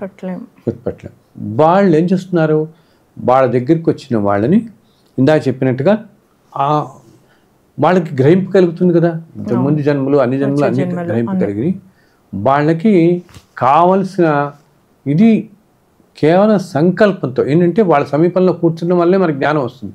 ఇప్పుడు కొంతమంది ఈ రోజున నాకు తెలిసిన ఒక ఆయన ఉన్నాడు, ఎంతో గొప్పగా ప్రవచనాలు చెప్తారు. ఆయన అన్నారు, ఏమంటే అసలు 25-26 సంవత్సరాల దాకా నేను అతి సామాన్యంగా ఉన్నాను, ఏదో మామూలు ఉద్యోగం చేసుకుంటూ ఉన్నాను. నేను ఆ తర్వాత ఓ గురుగారి దగ్గరికి వెళ్ళాను. నేను ఎవరు మా స్నేహితుడితో కలిసి వెళ్ళాను. నేను వెళ్ళి ఆయన దగ్గరికి కాసేపు కూర్చున్నాను. ఎందుకు ఆ తర్వాత 2 రోజులకే నాకు నేను ఏం మాట్లాడినా నేను ఏంటి శ్లోకాలు అన్నీ వచ్చేస్తున్నాయని ప్రవాహంలాగా. ఆ గురువు ఏం చేశాడంటే ఇతన్ని గుర్తించి, ఇతని పూర్వజన్మలన్నీ గుర్తించి, పూర్వజన్మలో ఇతనికి పుణ్యఫలం ఉంది, ఇతని దీనికి అర్హుడు అని ఆ క్షణంలో సంకల్పంతో ట్రాన్స్ఫర్ చేశాడు. అంతే. ఏమిటి ట్రాన్స్ఫర్ అంటే ఈయన మైండ్లో ట్రాన్స్ఫర్ చేయడం కాదు, సృష్టిలో ఈ సృష్టిలో ఈ విశ్వంలో ఉన్న జ్ఞానాన్ని ఓకే 4 వేదాల్లో ఒక వేదం ఏదన్నా ఒక వేదాల్లో అసలు ఒక్కొక్క వేదం పూర్తిగానే చదవడానికి చాలా కాలం పడుతుంది. సో కొంత భాగాన్ని ఈయన మైండ్లోకి మనసులోకి ప్రవేశపెట్టాడు. సో అక్కడితో ఏమైంది, నెక్స్ట్ డే నుంచి ఆయనకి తెలియకుండా సామవేదం అనుకుందాం, ఏదైనా ఒక వేదం దాని మీద ఇంట్రెస్ట్ వచ్చేసి ఆ పుస్తకాలు చదవటం మొదలుపెట్టాడు. చదువుతుంటే ఏమైంది, ఒక్కొక్క పేజీ ఒక్కసారి చదివేటప్పటికి వెళ్ళిపోతుంది ఆయనకి. బికాస్ ఎందుకంటే is already got it in the mind. So is only reading it. మళ్ళీ చదువుతున్నాడు చెప్తే ఆల్రెడీ ఉంది. మళ్ళీ దానివల్ల ఏమవుతుందంటే ఆయన 400 పుస్తకాలు చదవాలనుకో, 400 పుస్తకాలు చదవడానికి 40 ఏళ్ళు పట్టదు ఆయనకి. 10 రోజుల్లోనే చదివేస్తాడు. అలా చూడగానే వెళ్ళిపోతుంటారు ప్రవాహం. ఆ మహానుభావుడు ఇచ్చాడు. ఎందుకు ఆ మహానుభావుడు గ్రహించాడు, ఇతని వల్ల రేపు వచ్చే కాలంలో నలుగురికి మంచి జరగాలి, మంచి మార్పు తీసుకొస్తాడు ఇతను, అందుకని చేద్దామని చేస్తాడు. కానీ చెప్పడు. వాళ్ళకేమి ఏదో పదవో డబ్బులో ఏం ఆశించరు కదా. వాళ్ళు అటువంటి మానవులు చూసేది ఏంటి, కాలం బాగుండాలి, లోకం బాగుండాలి, మనుషులు బాగుండాలి, ప్రకృతి బాగుండాలి, ఈ సృష్టి అంతా సక్రమంగా నడుస్తుండాలని వాళ్ళు ఇన్స్టెంట్గా ఆ తర్వాత నుంచి అయిపోయాడు. అటువంటి వాళ్ళు తర్వాత ఈ మధ్యకాలంలో నేను కలిస్తే ఆయనతో అన్నా, మీరు ఫలానా రోజు గురువుని కలిశారు, అక్కడితో మారిపోయిందంటే ఆయన వెంటనే నమస్కారం పెట్టినాడు. నేను చెప్పింది చాలా కరెక్ట్ అండి, నేను వేరే మార్గంలో ఉన్నాను, మార్గం నాది ఇప్పుడు మారింది అని. అలా ఇటువంటి వాళ్ళని చూస్తుంటాం. ఈ జన్మజన్మల వాసనలన్నీ మనని వెంటాడుతున్నప్పుడు, పాత జన్మల్లో చేసిన వాసనలు వెంటాడుతున్నప్పుడు అవి మనని ప్రభావితం చేయకుండా చూసుకోవాలన్నమాట. ఈ గురు పరంపర అనేది మన భారతదేశానికి ముఖ్యంగా ఎంతో అద్భుతంగా అనాదిగా వస్తున్న సాంప్రదాయం. సో ఏ కాలాలన్నా అవని, నీకు బ్రిటిష్ వాళ్ళు పరిపాలించారా, ఇంకోటి పరిపాలించారా, ఇంకోటి, ఇవేమీ సంబంధం లేదు. అవన్నీ అలా నడుస్తూనే ఉంటుంది. కాలంలో ఈ మార్పులు వస్తూనే ఉంటాయి, సంస్కృతులు వెళ్ళిపోతూనే ఉంటాయి.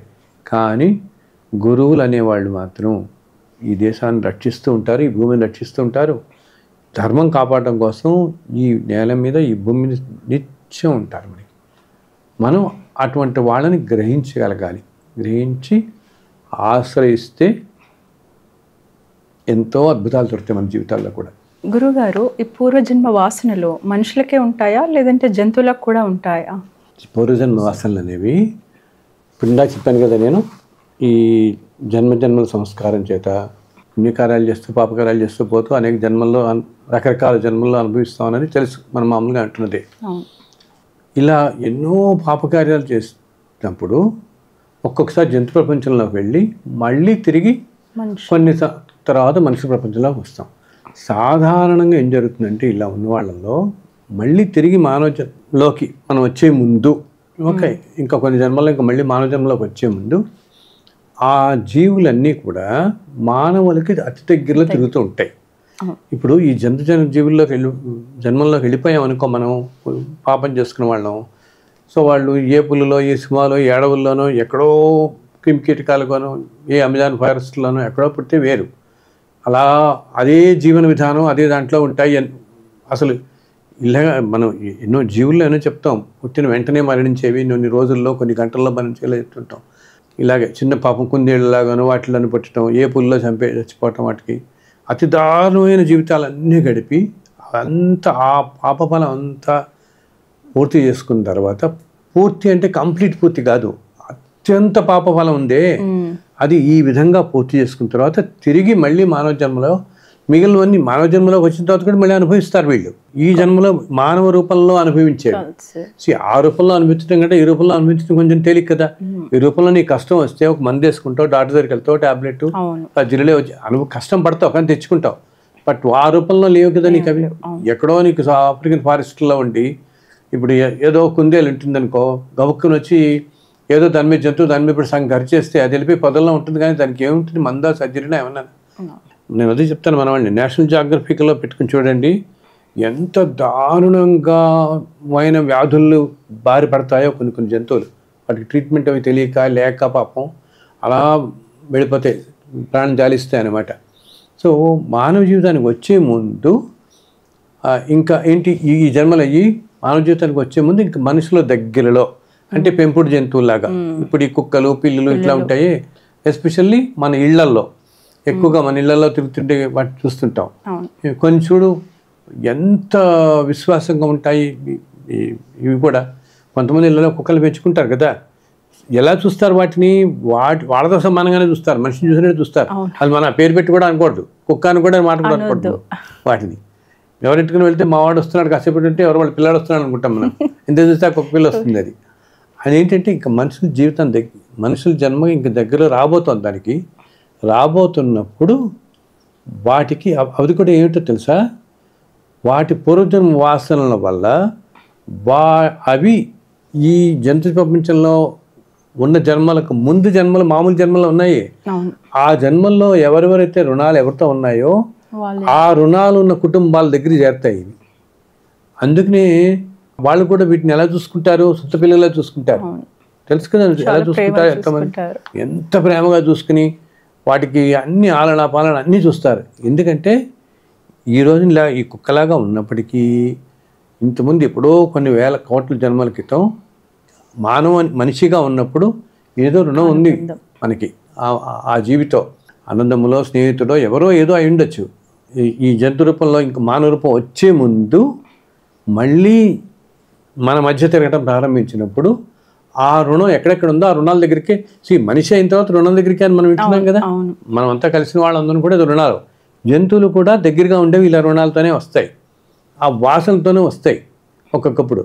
ఇలా యాక్చువల్గా మనకి ఒక చిన్న ఇన్సిడెంట్ చెప్తాను నీకు. మన హెచ్ఎంవి గ్రామ్ఫోన్ రికార్డింగ్ కంపెనీ ఉంటుంది, హెచ్ఎంవి అని. ఓకే, హిజ్ మాస్టర్స్ వాయిస్ అని గ్రామ్ఫోన్ రికార్డింగ్ అంటే ఇప్పుడు వాళ్ళందరికీ మనకి పెన్ డ్రైవ్లు సీడీలు ఇవన్నీ వచ్చేసి అవి తెలియవు. బట్ పాతకాలంలో ఏంటంటే ఒకప్పుడు మ్యూజిక్ అంతా కూడా గ్రామ్ఫోన్ రికార్డ్స్ దాంట్లో ప్లే చేసేవాళ్ళు. ఎల్పి అని ఉండేది కదా, గ్రామ్ఫోన్ కూడా చూసే ఉంటాను.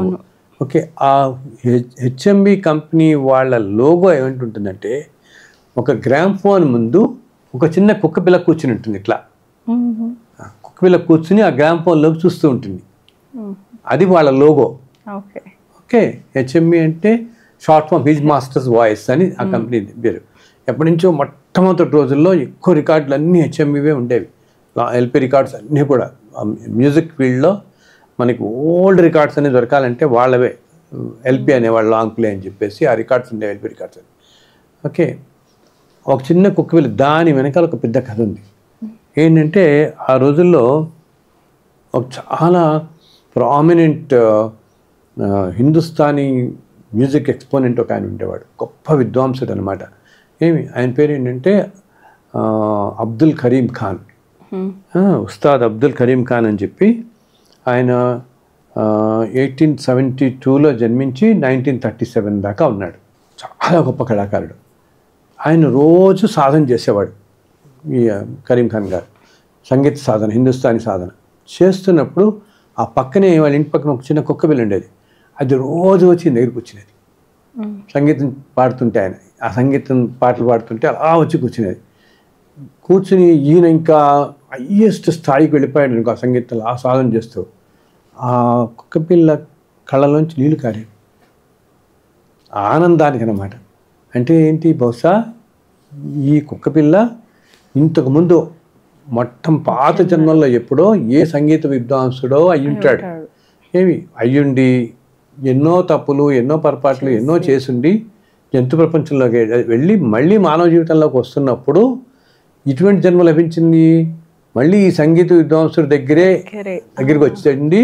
అంతేకాకుండా ఆ గ్రైంపు కూడా సోలికి కరిగి కళ్ళనీళ్ళు కారుతున్నాయి. ఏంటి ఇది నిజంగా జరిగిన కథ, నిజంగా జరిగిన సంఘటన, కథ కూడా కాదు, నిజంగా జరిగిన సంఘటన. ఇది ఆయనేమో ఈ అందరికీ చెప్తుండేవారు, వచ్చిన వాళ్ళందరికీ ఈ కుప్పిలను చూపించి చూడండి ఎలా ఉంటుందో అందరు చూస్తుండేవాళ్ళు. ఏమిటి బ్రహ్మాండంగా పాడుతూ ఉంటే ఆ కుప్పిలు అలా ఆయన దగ్గరే కూర్చొని ఆయన మొహంలోకి చూస్తూ ఉండేది, అలా కన్నీళ్ళు కారుస్తుండేది. పురజన వాసన అలా ఉంటాయన్నమాట. అప్పుడు ఇది ఇట్లా వెళ్ళి ఆ హెచ్ఎంవి వాళ్ళకి తెలుస్తుంది, కంపెనీ వాళ్ళకి తెలిసి వాళ్ళ ఈ కుక్కపిల్లకి వచ్చిన టెస్ట్ పెడదాం అనుకుంటారు. వాళ్ళు ఏం చేస్తారంటే పియాబిన్ నావత్ నచ్చేన్ అని ఒక పాట ఒకటి ఉంటుంది, అది ఆ గీతాన్ని ఆయన పియాబిన్ నావత్ నచ్చేన్ అని ఆ గీతాన్ని ఆయన పాడుతున్నప్పుడు రికార్డ్ చేసి ఆయన మామూలుగా వేరే గదిలో పెట్టి ఈ గ్రామ్ఫోన్లో ప్లే చేస్తారు. ప్లే చేసి కుక్కపిల్ల ఎక్కడ ఆడుకుందల్లా పరిగెత్తుకుంటూ వచ్చి ఆయన ఎక్కడున్నాడని కనపడక దీంట్లో పాట వస్తుంటుంది కదా, దానిలో మొహం పెట్టి ఇలా చూస్తూ ఉంటుంది. ఆ గ్రామ్ఫోన్లో మొహం పెట్టి చూస్తూ ఉంటే దాన్ని వీళ్ళు సీక్రెట్ కెమెరాస్ పెడతారు. దాంతో they took a shot of it, దాన్ని ఫోటో తీసి that they use the logo.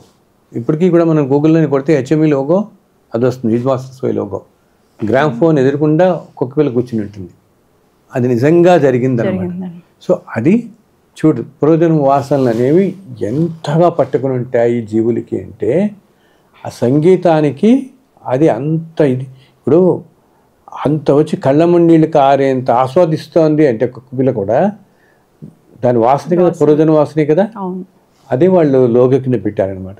ఇలా పూర్వజన్మ వాసనలు మనుషులనే కాదు వీటికి కూడా ఉంది. అసలు మనుషులకి మనం చూస్తూ ఉంటాం చూడు, కొంతమంది తెలియకుండానే కొన్ని పాటలు కానీ సంగీతం వల్ల కానీ ఆటోమేటిక్ ఇంట్రెస్ట్ వచ్చేస్తుంది. అలాగే కొంతమంది మనలో కొన్ని భయాలు కూడా ఉంటాయి. నీరంటే కొంతమంది భయం, హైట్స్ అంటే కొంతమంది భయం, అండ్ చిన్న అసలు ఏదో బల్లి అంటే భయం, బొద్దికంటే భయం ఉంటాయి. కొన్నిటికి మనం లాజిక్ కూడా చెప్పలేం ఎందుకు ఈ భయం ఉంటుందని. సో ఏదో జన్మల్లో వాటితో ఏదో సంబంధం ఉంటుంది. ఏంటి నీళ్ళల్లో బహుశా వీళ్ళు నీటిలో ఏదో పెద్ద ప్రమాదంలో మరణించిన వాళ్ళు ఏదో జన్మలో ఉండిపోయి ఆ సోల్కి అది అట్లా పట్టుకొని కొన్ని జన్మలు అయ్యేంత వరకు పోదు ఆ భయం. ఈ సోల్ని ఇంకా విడిచిపెట్టరు. అందుకని వాళ్ళు ఎక్స్ప్లెయిన్ చేయలేరు కూడా, అట్లా ఉండిపోతుంది. అలాగే ప్రదేశాలతో కూడా కొన్ని ప్రదేశాల్లో మనకి చూడు ఎంతో సంతోషంగా అనిపిస్తుంది. ఎందుకంటే బహుశా ఈ ప్రదేశంలో మనం ఏదో జన్మలో ఎప్పుడో ఉండుంటాం. అందుకని మనకి ఆ ప్రదేశానికి రాగానే మన నేటివ్ ప్లేస్లో మనకు ఉన్నట్టు అనిపిస్తుంది. మన సొంత ఇంట్లో మన సొంత ప్రదేశంలోనే ఉన్నామేమో. బికాస్ ఈ భూమి ఇలా ఉన్నప్పటికీ ఎన్నెన్నో అంతరించిపోతాయి కదమ్మా. నేను ఆ మధ్య ఏదో ఒక ఊరు వెళ్తే ఒక హోటల్లో ఉన్నాం మేము. హోటల్లో నుంచి హోటల్ కిటికీలోంచి ఏం కనిపిస్తుంది, ఒక నది, ఆ వెనకాలన్నీ కొండలు కనపడుతున్నాయి. ఏమి ఒక్క క్షణం అలా కళ్ళు మూసుకుని చూస్తుంటే ఎన్ని కనపడ్డాయంటే నాకు అక్కడ ఏంటి ఇప్పుడు ఈ హోటల్ ఉన్న ప్రదేశంలో ఈ హోటల్ కట్టి వాళ్ళు ఒక 20-30 years అయింది. ఏమి ఈ హోటల్ కట్టకముందు అక్కడంతా కూడా హౌసెస్ ఉండేవి, ప్రైవేట్ హౌసెస్. సో వీళ్ళు ఏం చేశారంటే అది మంచి ప్లేస్ బాగుంది, సీనిక్గా ఉంటుంది అంతా అని చెప్పి వాళ్ళందరినీ ఖాళీ చేయించి వాళ్ళకి కాంపెన్సేషన్ పేజెస్ వీళ్ళు హోటల్ కట్టారు. ఓకే, ఆ ఇళ్ళు ఉన్నాయి. ఇళ్ళు కూడా లేనప్పుడు ఇంకా వెనక్కి వెళితే అదంతా కూడా ఒక పాడుపడిపోయిన భూమిలా ఉండేది, ఏముండేది కాదు. ఇంకా వెనక్కి నేను చూస్తే అదంతా కూడా పంట పొలాలు ఉన్నాయి, మొత్తం పొలాలే అవన్నీ కూడా అనమాట. ఇంకొంచెం వెనక్కి వెళ్ళి చూస్తే ఇంకా ఒక 500-600 సంవత్సరాలు వెనక్కి వెళితే అక్కడ యాక్చువల్లీ రాజుగారి ఆ ఏరియా అంతా ఒక రాజుగారి ఆధీనంలో ఉంటుంది. అక్కడ అదంతా కూడా ఒక పెద్ద గుర్రపుశాల ఉంటుంది అక్కడ. ఇంకొంచెం వెనక్కి వెళ్ళి చూస్తే ఈ గుర్రపుశాల వెనుక కాకుండా అంతకుముందు వేరే రాజులు, అప్పుడంతా రాజ్యాలు ఇలాగే ఉండేది కదా వ్యవస్థ అంతా కూడా, సంస్కృతి. ఆ టైంలో ఏంటి, ఆ రాజుగారు అక్కడ ఒక మంచి బిల్డింగ్లా కట్టించుకున్నాడు. ఎందుకంటే అక్కడి నుంచి చూస్తుంటే ఈ నది, ఈ కొండలు కనపడుతున్నాయని కట్టించుకున్నాడు. ఆయన ఉండేవాడు అక్కడ. ఇంకా వెనక్కి వెళ్ళి చూస్తే అదంతా అడవి ప్రాంతం, అక్కడంతా ఏనుగులు అవి తిరుగుతుండేవి, మొత్తం అడవి ప్రాంతం. మళ్ళీ ఇంకా వెనక్కి వెళ్ళి చూస్తే అక్కడ ఒక గురుకులం ఉండేది. ఇది ఆ నది ఒడ్డునే ఒక గురుకులం ఉండి రోజు ఆ నదిలో వీళ్ళు ఇదేంటి సంధ్యావందనానికి వీటన్నిటికీ వెళ్ళి చేసేవాళ్ళు, సూర్యోపాసనకి వాటికి వెళ్ళే వాళ్ళందరూ చేసుకునేవాళ్ళు ఈ పిల్లలందరూ. ఇంకా మళ్ళీ వెనక్కి వెడితే మళ్ళీ అసలు ఆ సంస్కృతే డిఫరెంట్ అనమాట. రకరకాల యానిమల్స్ అన్నీ అక్కడ తిరుగుతూ ఉంటాయి ఆ ప్రదేశం అంతా కూడా. నీకు భూమి ఇదే ఉంది, నేల ఇదే ఉంది, తమాషా చూడు ఆ కొండలు అలాగే ఉన్నాయి, ఆయన అదలాగే ప్రవహిస్తుంది, ఇవన్నీ అని మారిపోయాయి. సో మనం ఎప్పుడు శాశ్వతం కాదు, ఆ కొండలు మాత్రం శాశ్వతంగా ఉంది. కొన్ని లక్షల సంవత్సరాల నుంచి ఆ కొండ అలాగే ఉంది, కొండలు అలాగే ఉన్నాయి, అవి అలాగే ఉన్నాయి. ఈ సంస్కృతులు వెళ్ళిపోతున్నాయి, ఈ మనుషులు వెళ్ళిపోతున్నారు, ఇన్ని వెళ్ళిపోతున్నాయి. మరి మనం ఇది నువ్వు ట్రైన్లో వెళ్తున్నప్పుడు ఏ కొండలైనా చూడు, ఏమన్నా చూడు, అవి అన్నీ కొన్ని లక్షల సంవత్సరాల నుంచి ఉంటాయి. మనం మాత్రం వెళ్ళిపోతుంటారు కదా. ఎంత స్వల్పమైనది మనిషి జీవితం. ఈ మాత్రం దానికి మన వాళ్ళు ఏంటంటే తాపత్రయాలు పడి ఇదని అదని ఏంటి అకారణంగా కోపాలు తెచ్చుకోవటం. ఎప్పుడు కూడా ఏదైనా ఏ మనిషినైనా మనం అకారణంగా నిందిస్తే తల్లి అవతల మనిషిని మనక, ఎందుకంటే మనస్సు కష్టపెడితే వచ్చే పాపం 1000 రెట్లు అంటారు. ఒక మనిషిని మనం కనుక అకారణంగా నిందిస్తేట ఆ మనిషికి 1000 జన్మల్లో ఉన్న ప్రారంభ కర్మ మనకు అంటుకుంటుంది వచ్చేంత. అతను చేసుకున్న పాపం ఉందే అది మనం అంటుకుంటుంది వెంటనే, ఎందుకంటే ఆ మనిషి బాధపడతాడు. ఎప్పుడైతే నువ్వు అన్న వాళ్ళ పట్ల బాధ అనుభవించాడో, బాధ అంటే ఏంటి, ఒక కష్టం వల్ల బాధ అనుభవిస్తాం మనం, బాధపడతాం కదా ఎందుకంటే కష్టం కలిగితే. సో నువ్వు ఏ కారణం లేకుండా మనిషిని నిందిస్తే, అందుట్లో అతను ధర్మాత్ముడు అనుకో, ధర్మాత్ముడైన మనిషిని కనుక నిందిస్తే ఎంతో క్షోభపడతాడే. మామూలుగా మనం క్షోభ ఎందుకు పడతాం, మనకి ఏదైనా ప్రారంభ కర్మ వల్ల కష్టం కలిగితే బాధపడతాం, అంతే కదా. సో ఈ మనిషికి నువ్వు ఏ కారణం లేకుండా కష్టపడి కష్టం కలిగేలాగా పరుషంగా నిందించి బాధపడే 4 కన్నీళ్ళు కాచేంత బాధపడితే ఆయనకి 1000 జన్మల్లో ప్రారంభ కర్మ వల్ల పడాల్సిన బాధ ఇప్పుడు పడిపోయాడు కదా, అంత బాధ కలిగేలా చేసావు నువ్వు. ఆ 1000 జన్మల ప్రారంభ కర్మ నీకొచ్చి చుట్టుకుంటుంది ఈ మనిషి. ధర్మాత్ముడిని నిందిస్తే ఆ బాధ అతనికి కర్మ వల్ల జరగాల్సిన బాధ ఈ రూపంలో కలిగి ఆ కర్మ అంతా నీకు వస్తుంది. అందుకని మనకి అన్ని శాస్త్రాల్లోనూ చిన్నప్పటి నుంచి మనకి చెప్తారు అందరూ, కోపం తెచ్చుకోకండి, ఈర్ష్య తెచ్చుకోకండి, అకారణంగా ఎవరిని పరుషంగా మాట్లాడకండి, 4 మాటలు ఎవరిని మాట్లాడకండి, వాళ్ళది మీకు అంటుకుంటుంది. ఎంత అంటుకుంటుందో ఇప్పుడు చూసావు కదా. వాళ్ళ బాధ, ఎందుకంటే వాళ్ళు ఎందుకు బాధపడుతున్నారు, వాళ్ళకి ఇలా అకారణంగా అన్నందుకు ఏ కారణం లేదు బాధపడుతుంటే, మరి ఈ బాధ అంతా తొలగిపోవాలంటే ఏమవ్వాలి, ఆయన వాళ్ళకి అంత ధర్మాత్ముడికి బాధ కలిగిందే మరి. సో ఆయన 1000 జన్మల్లో ప్రారంభ కర్మ వల్ల అనుభవించాల్సిన బాధ పడ్డాడు కాబట్టి, అది దాన్ని ధర్మాత్ముడు కాబట్టి పడ్డాడు కాబట్టి ఆ బాధ అంతా క్షణంలో ఇలా ఒక వేవ్లో వచ్చి వీళ్ళకి వస్తుంది. వీళ్ళు తర్వాత కొన్ని వేల జన్మలు పడతారు, ఆ కర్మ అంతా వీళ్ళు అనుభవించాల్సి వస్తుంది. అసలు కొంతమంది అమ్మలు ఈ జన్మలోనే అనుభవిస్తారు, చూస్తాం మనం. ఎవరినన్నా మనం అకారణంగా నిందించినా, ఎవరికైనా ఒక అన్యాయం చేసినా ఈ జన్మలోనే అనుభవించిన వాళ్ళని కూడా చూస్తాం కదా. అక్కడ దాకా పోక్కర్లే. ఇక ఇప్పుడు యుగ లక్షణంలో కొంతమంది కొన్ని కర్మలకి, కొన్ని తప్పులకి, కొన్ని చేసే వాటికి, అకారణంగా అనే వాటికి ఈ జన్మలోనే అనుభవిస్తారు. వాళ్ళు ఏంటంటే మనకి బయట చెప్పకపోవచ్చు, ఇది అనుభవిస్తున్నానని పబ్లిక్గా చెప్పరు కదా. ఎవరైనా సౌఖ్యం వస్తే సుఖాలు బ్రహ్మాండంగా చెప్పేస్తారు, కానీ బాధ ఏదైనా అవమానాలు కలిగిన బాధ కూడా, అవమానం కలిగితే అసలు చెప్పరు. ఫిజికల్గా అవమానం అయితే చెప్పుకుంటారు నలుగురికి నీకు, ఓకే. ఏదైనా మెంటల్గా ఇంకోటి ఎవడో నేను బాధ పెట్టాడు ఏదన్నా అనుకో, చెప్పలేం. అలాగే కొన్ని బాధలు బయట చెప్తే లీగల్గా ప్రాబ్లం వస్తాయి. నాకైతే ఇంత నష్టం కలిగింది, నేను 400 కోట్లు పోయాయంటే ఫస్ట్ ఇన్కమ్ ట్యాక్స్ వాళ్ళు చెడతారు 400 కోట్లు ఇంకెక్కడి నుంచి వచ్చాయని చెప్పి. సో ఎంత బాధ కలిగినా నార్మల్ కూర్చోవాలి, బయట మాట్లాడలేం మనం. ఇలా రకరకాల బాధలు అనుభవిస్తాం, ఎందుకు అకారణంగా దూషించటం వల్ల. అందుకనే ఈ జన్మలో మనకున్న బ్లెస్సింగ్స్ అన్నీ మనం చూసుకుంటూ 3 పూట్ల తినడానికి ఉంది, మంచి మనుషుల మధ్య మనం బతుకుతున్నాం, నలుగురి మధ్య మన అన్నదమ్ములు, తల్లిదండ్రులు, భార్య, భర్త మంచి వాళ్ళతో మంచిగా ఉందాం. వాళ్ళతో వాళ్ళని కష్టపడేలా 4 మాటలు అంటాం. ఇటువంటివన్నీ చేయకుండా ధర్మంగా ఉంటే మనకి మంచి జన్మలు వస్తాయి. ఈరోజు మనం వాళ్ళని చూసి అనుకుంటాం వాళ్ళు ఎంత మంచి జన్మలు ఉన్నారు, మహానుభావులు, మానవులని. నువ్వు రేపు మానవుని అవుతావు. ఇవన్నీ పాటిస్తూ వెళితే మనం ఎందుకమ్మో వాళ్ళు అలా వచ్చిన వాళ్ళే కదా, అంతే కదా, మనం అటువంటి వాళ్ళమే అవుతాం. సో ప్రతి వాళ్ళు ఇది గ్రహించి చిన్న ఏంటి మేక్ ఏ బిగినింగ్ అంటామే, చిన్న చిన్నవి. నువ్వు పెద్ద పెద్ద యజ్ఞాలు యాగాలు చేసేంత ఓపిక ఈ రోజుల్లో తక్కువ. ఆ ఓపిక కానీ అవకాశం కానీ అందరికీ ఉండదు. కాబట్టి జ్ఞాన సంపాదించుకోవడానికి, పుణ్యం సంపాదించుకోవడానికి మార్గాల్లో తేలిక మార్గాలు భగవంతుని మనకు చూపించాడు. నాయన పక్క తోటి వాడికి సహాయం చేయి, పరుషంగా మాట్లాడకు, అది నిన్ను రక్షిస్తూ ఉంటుంది, కాపాడుతుంటుంది. ధర్మం రక్షించినట్టు ఏది రక్షించదు. ధర్మంగా ఉండి తోటి మనిషి మంచి మనస్సులో కూడా మనస్సు ఆలోచనలు థాట్స్ నెగిటివ్గా వచ్చినా, థాట్స్ బ్యాడ్గా పెట్టినా దానివల్ల కూడా పాపఫలం వస్తుంది. ఒకళ్ళ గురించి నెగిటివ్ ఆలోచించిన, ఒకళ్ళ కష్టాన్ని కోరుకున్నా కొంతమంది మనసులో అనుకుంటారు, బయటకు చెప్పరు, బయటకు నవ్వుతుంటారు, లోపల మాత్రం వీడికి ఇలా జరిగితే బాగుండు, వీడికి ఇలా జరిగితే బాగుండు ఉంటారు. అటువంటి నెగిటివ్ థాట్స్ మనసులో పెట్టుకున్నా అది మనకే ప్రమాదం, మనకే కష్టం అవుతుంది, వాళ్ళకేమి కాదు. మనం అలా ఒక మనిషి మీద నెగిటివ్ థాట్ పెట్టుకుంటే అది వాడికి జరగదు, దానికంటే 10 రెట్లు మనకే జరుగుతుంది. పాతకాలంలో మహాభారత రామాయణ టైంలోనే మనుషులు కష్టాలు పడ్డారు. ఇప్పుడు కాలంలో ధర్మం లేకుండా ఎన్నో రకాల కష్టాలు పడుతున్నారు మనుషులు. సో అంత కష్టాలు పడకుండా కొంచెంలో కొంచెం మనం ఉపశమనం తెప్పించుకోవడానికి ఇది ఆచరించండి, ధర్మాన్ని ఆచరించండి. అండ్ అటువంటి ధర్మాత్ములు కనపడితే వాళ్ళు చెప్పిన 4 మాటలు వినండి, కాస్త వాళ్ళ దగ్గర కూర్చోండి. బికాస్ ధర్మం మనం ఆచరిస్తే తల్లి మన చుట్టూతా ఒక వలయంలాగా ఉంటుంది. ఆ ధర్మం మన అలా కాపాడుతుంది.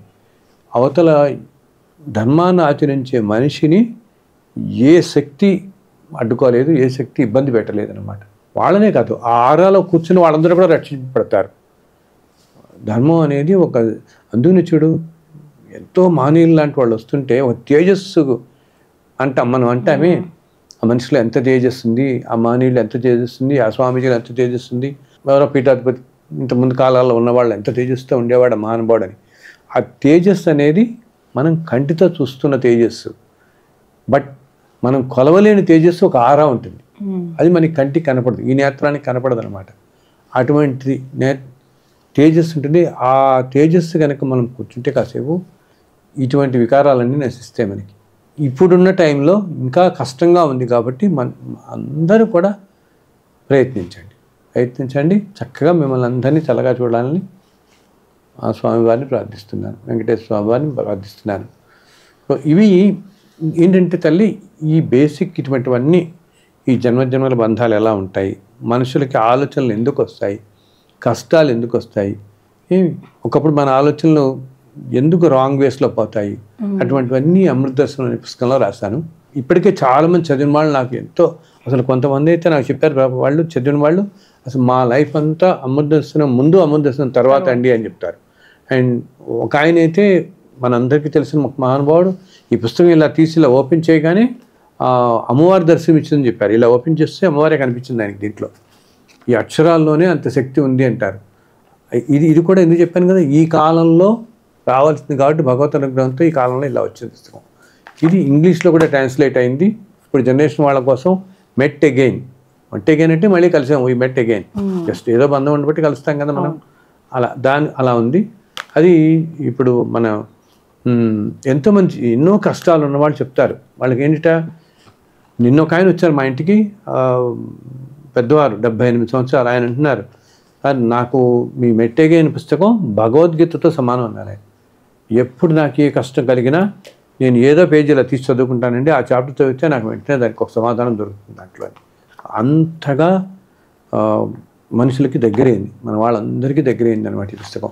సో కావాల్సిన వాళ్ళందరూ దీంట్లో కింద ఫోన్ నెంబర్ ఇస్తారు, దాంట్లో మీరు ఈ తెలుగుది ఇంగ్లీష్ది నెమ్మదిగా చదవండి. ఇటువంటి పుస్తకాలు ఏంటంటే అవి మన మనసుకి ఎక్కాలన్నా కూడా భగవద్ అనుగ్రహం, గురువుల అనుగ్రహం ఉండాలి. లేకపోతే ఏంటంటే ఏదో 4 చదివినట్టు చదివేస్తే మనకి కంగారు, మనకి ఎక్కదు. నేను ఇందాక చెప్పినట్టు కలియుగ లక్షణమే సత్యాన్ని గుర్తించబడడం కదా.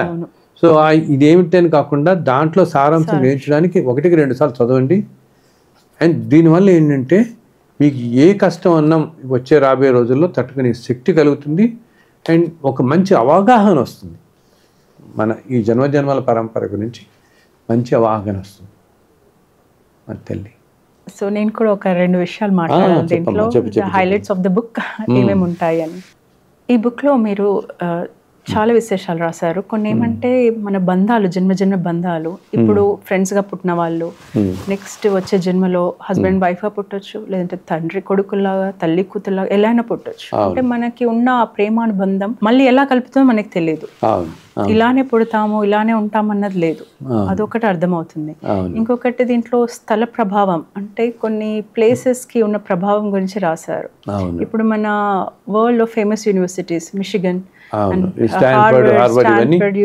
ఉన్న ప్రదేశాలు ఒకప్పుడు ఎంతో క్షేత్రాలంతా తపస్సు చేసిన చోట్ల కాబట్టి అక్కడ హై కాస్మిక్ ఎనర్జీ ఉండడం వల్ల అక్కడ వరల్డ్ ఫేమస్ అయ్యాయి. మళ్ళీ అక్కడ చదువుకున్న వాళ్ళు కూడా చాలా నాలెడ్జబుల్ గా ఉండడము, చాలా కొత్త కొత్తవి డిస్కవర్ చేయడం జరుగుతూ ఉంటుంది.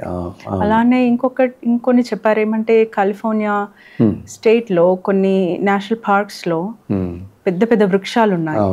కొన్ని వందల సంవత్సరాలు, కొన్ని యుగాల నుండి కూడా ఉన్నాయి. అండ్ అలాగే అక్కడ కూడా ఒకప్పుడు ఋషుల ఆశ్రమాలు ఉండేవి. అవును, మళ్ళీ అవి కూడా ఆ చెట్ల రూపాల్లో కూడా మహర్షులు ఇప్పటికీ తపస్సు చేసుకుంటూ ఆ రూపాల్లో, చెట్ల రూపాల్లో ఉన్నారని చెప్పారు.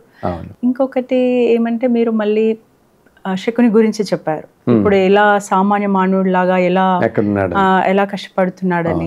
అలానే కౌరవులు ఇక్కడ మహాభారతంలో కొన్ని క్యారెక్టర్స్ కౌరవుల గురించి, మళ్ళీ శ్రీకృష్ణ దేవరాయల టైంలో అష్టదిగ్గజాలు, దాంట్లో 2, ఇంకా ఈ టైంలో అమెరికాలో కొన్ని యూనివర్సిటీస్ లో ఎలా ప్రొఫెసర్స్ గా చేస్తున్నారు అదే చెప్పారు. మళ్ళీ శ్రీనాథుడు మళ్ళీ జన్మెత్తి ఇప్పుడు ఆంధ్రాలోని ఒక చోట ఒక అగ్రహారంలో పండితుడిగా పుట్టాడని కూడా చెప్పారు.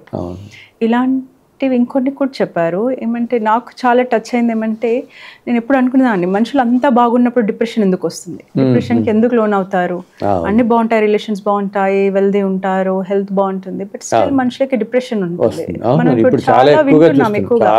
అయితే దాని మీద ఒక చాప్టర్ బాగా ఉంది. ఏమంటే ఆయన పూర్వజన్మల నుండి వాళ్ళ కొడుకు చనిపోవడం భరించలేక ఆ బాధ, ఆ బాధతోనే తాను మరణిస్తాడు ఒక నెల టైంలో. ఆ బాధ అన్నది ఆ సోల్ క్యారీ ఈ జన్మకి చేసేసరికి అన్ని బాగున్నా ఎప్పుడు ఏదో లేని డిసప్పాయింటెడ్ గా ఉండి డిప్రెషన్ లో వెళ్తాడు. సో మళ్ళీ ఆ డిప్రెషన్ నుండి బయటికి వచ్చే కారణం ఉంటుంది కదా, అది కూడా ఎంత చాలా బాగా అనిపించింది. అంటే ఒక డిఫరెంట్, ఒక కొత్త కోణం, different perspective and different. This is what is truth, ఇదే సత్యం, ఇదే సత్యం. ఇవన్నీ ఎందుకు జరుగుతాయి అన్నది ప్రతి దానికి ఒక రీజన్ ఉంటుంది. అలానే ఇప్పుడు మనం అంటాంగా కొంతమంది ఇంటర్ కాస్ట్ పెళ్లిళ్ళు చేసుకుంటారు. దాంట్లో ఒకటి రాశారు, ఒక బ్రాహ్మణ్ అమెరికా వెళ్ళను అని కూడా అక్కడ వెళ్లాల్సి వచ్చింది. అక్కడ ఒక అమెరికన్ తో పెళ్లి చేసుకుంటాడు. ఏమంటే వీళ్ళిద్దరు ఎలా జరగాల్సి ఉంది అలా వెళుతుంది. ఇప్పుడు మనం చూస్తే ఏమనుకుంటాం, ఇంత బ్రాహ్మణ్ గా పుట్టి అక్కడ వెళ్ళి చేసుకున్నాడు. కానీ ఇఫ్ యు లుక్ బ్యాక్ వాళ్ళిద్దరూ తండ్రి కొడుకులు ఒక జన్మలో మళ్ళీ సాన్నిహిత్యం కావాలి కాబట్టి ఈ సోల్స్ 2 కోరుకోవడంతో మళ్ళీ తిరిగి అలా కలుస్తారు. వాళ్ళు చిన్నప్పుడు వాళ్ళే ఊహించుంటారు ఇద్దరు కూడా. అవును, అలా జరుగుతుంది. సో ఇలాంటివి అనేకం. అంటే మళ్ళీ హిట్లర్ గురించి, నెపోలియన్ గురించి, మళ్ళీ వాళ్ళు ఇక్కడ పుట్టి గొప్ప పొలిటీషియన్స్ గా రూల్ చేసి మళ్ళీ చాలా కష్టాలు పడుతూ, ఇలా చాలా విశేషాలు. Cover lot of things in this book. So పీఠాధిపతులుగా ఉన్నవాళ్ళు నా జన్మల గురించి రాశాను. ఎన్ని జన్మలో, మీ జన్మలో, అవును మీరు 20 జన్మలు అన్ని గురించి రాలేదు, ఒక 5 జన్మలు ఎక్కడ పుట్టారు, ఏమేమి చేశారు అదే రాశారు దీంట్లో. సో ఇలాంటివన్నీ చాలా ఇంట్రెస్టింగ్ గా ఉన్నాయి. అంటే మనము ఎప్పుడు విననివి, ఇవన్నీ ఎక్కడ చదవనివి. అవును తల్లి, చాలా ఇంట్రెస్టింగ్ గా ఏంటంటే ఒక బ్రాడ్నెస్ ఆఫ్ లైఫ్ తెలుస్తుంది, the broader perspective of life అర్థమవుతుంది మనకి. ప్రతి దానికి అర్థం తెలుస్తుంది. ఇందు కదా, ఇది కదా జీవితం అనేది అర్థమైతే అప్పుడు మంచి మార్గంలో వెళ్ళగలుగుతాము. మళ్ళీ ఎన్నో కోట్ల జన్మలు ఎత్తాము, దానివల్ల ఎన్నో పాపాలు పుణ్యాలు పోగు చేసుకున్నాము. సో మనం ఈ జీవితంలో అనుభవించేదంతా ఆ కర్మఫలమే అనుభవిస్తూ ఉంటాము. సో దేవుడు ఎవ్వరికి కష్టాలు ఇవ్వడు, అలానే సుఖాలు ఇవ్వడు. ఇదంతా మనం చేసుకున్నదే అని మనకు అర్థమవుతుంది. అదే. సో దీన్ని బట్టి ఇంకొకటి ఏం అర్థమవుతుంది అంటే, మనుషులనైనా పరిస్థితులైనా విమర్శించొద్దు, మన ఒపీనియన్స్ ఇవ్వద్దు. అసలు ఎవరి జన్మ, ఎవరి తెలియదు, వాళ్ళ పాస్ కర్మాలు మనకు తెలియదు. సో వాళ్ళ కర్మానుసారనే పయనిస్తూ ఉంటారు. కాబట్టి మనం జస్ట్ ఓన్లీ లిజన్, మన ఒపీనియన్స్ కానీ ఏది ఇచ్చి అనవసరంగా వీలున్న చోట సహాయం చేయండి, నిందించొద్దు. సో ఎవరి ప్రయాణం ఎలాంటిదో మనకు తెలియదు. సో ప్రతి ఒక్క soul travel is very unique. అవును, ఎవరిది వాళ్ళదే పూర్తిగా. ఇది నాకు అర్థమైంది బుక్ నేను చదివాక. అవును తల్లి, చాలా కరెక్ట్. సో ఇప్పుడు ఈ కాలానికి వచ్చింది కూడా, ఈ ఫస్ట్లో నువ్వు అడిగిన క్వశ్చన్కి ఆ ఉద్దేశం కూడా అంతే. భగవంతుడి ఈ కాలానికి ఇట్లా ఉంటుంది, అవసరం కాబట్టి ఆయన ఒక సాధన ఉండాలి కాబట్టి మన ద్వారా ఈ లోకానికి వచ్చింది. చాలా సంతోషం. అది చదివితే తేలిక భాషలో కూడా ఉంటుంది కాబట్టి చదివి చక్కగా అందరూ మీ జీవితాలు సుసంపన్నం చేసుకోండి. ఎటువంటి ఈ ఏమంటాం మైండ్ డిస్ట్రాక్ట్ అయిపోయి వేరే విషయాల జోలికి పోకుండా భగవంతుడు మిమ్మల్ని మంచి మార్గంలో తీసుకెళ్తాడు, మంచి గురువు దగ్గర తీసుకెళ్తాడు. మీ జీవితం ఎంతో చల్లగా ఉండేలా చూస్తాడు.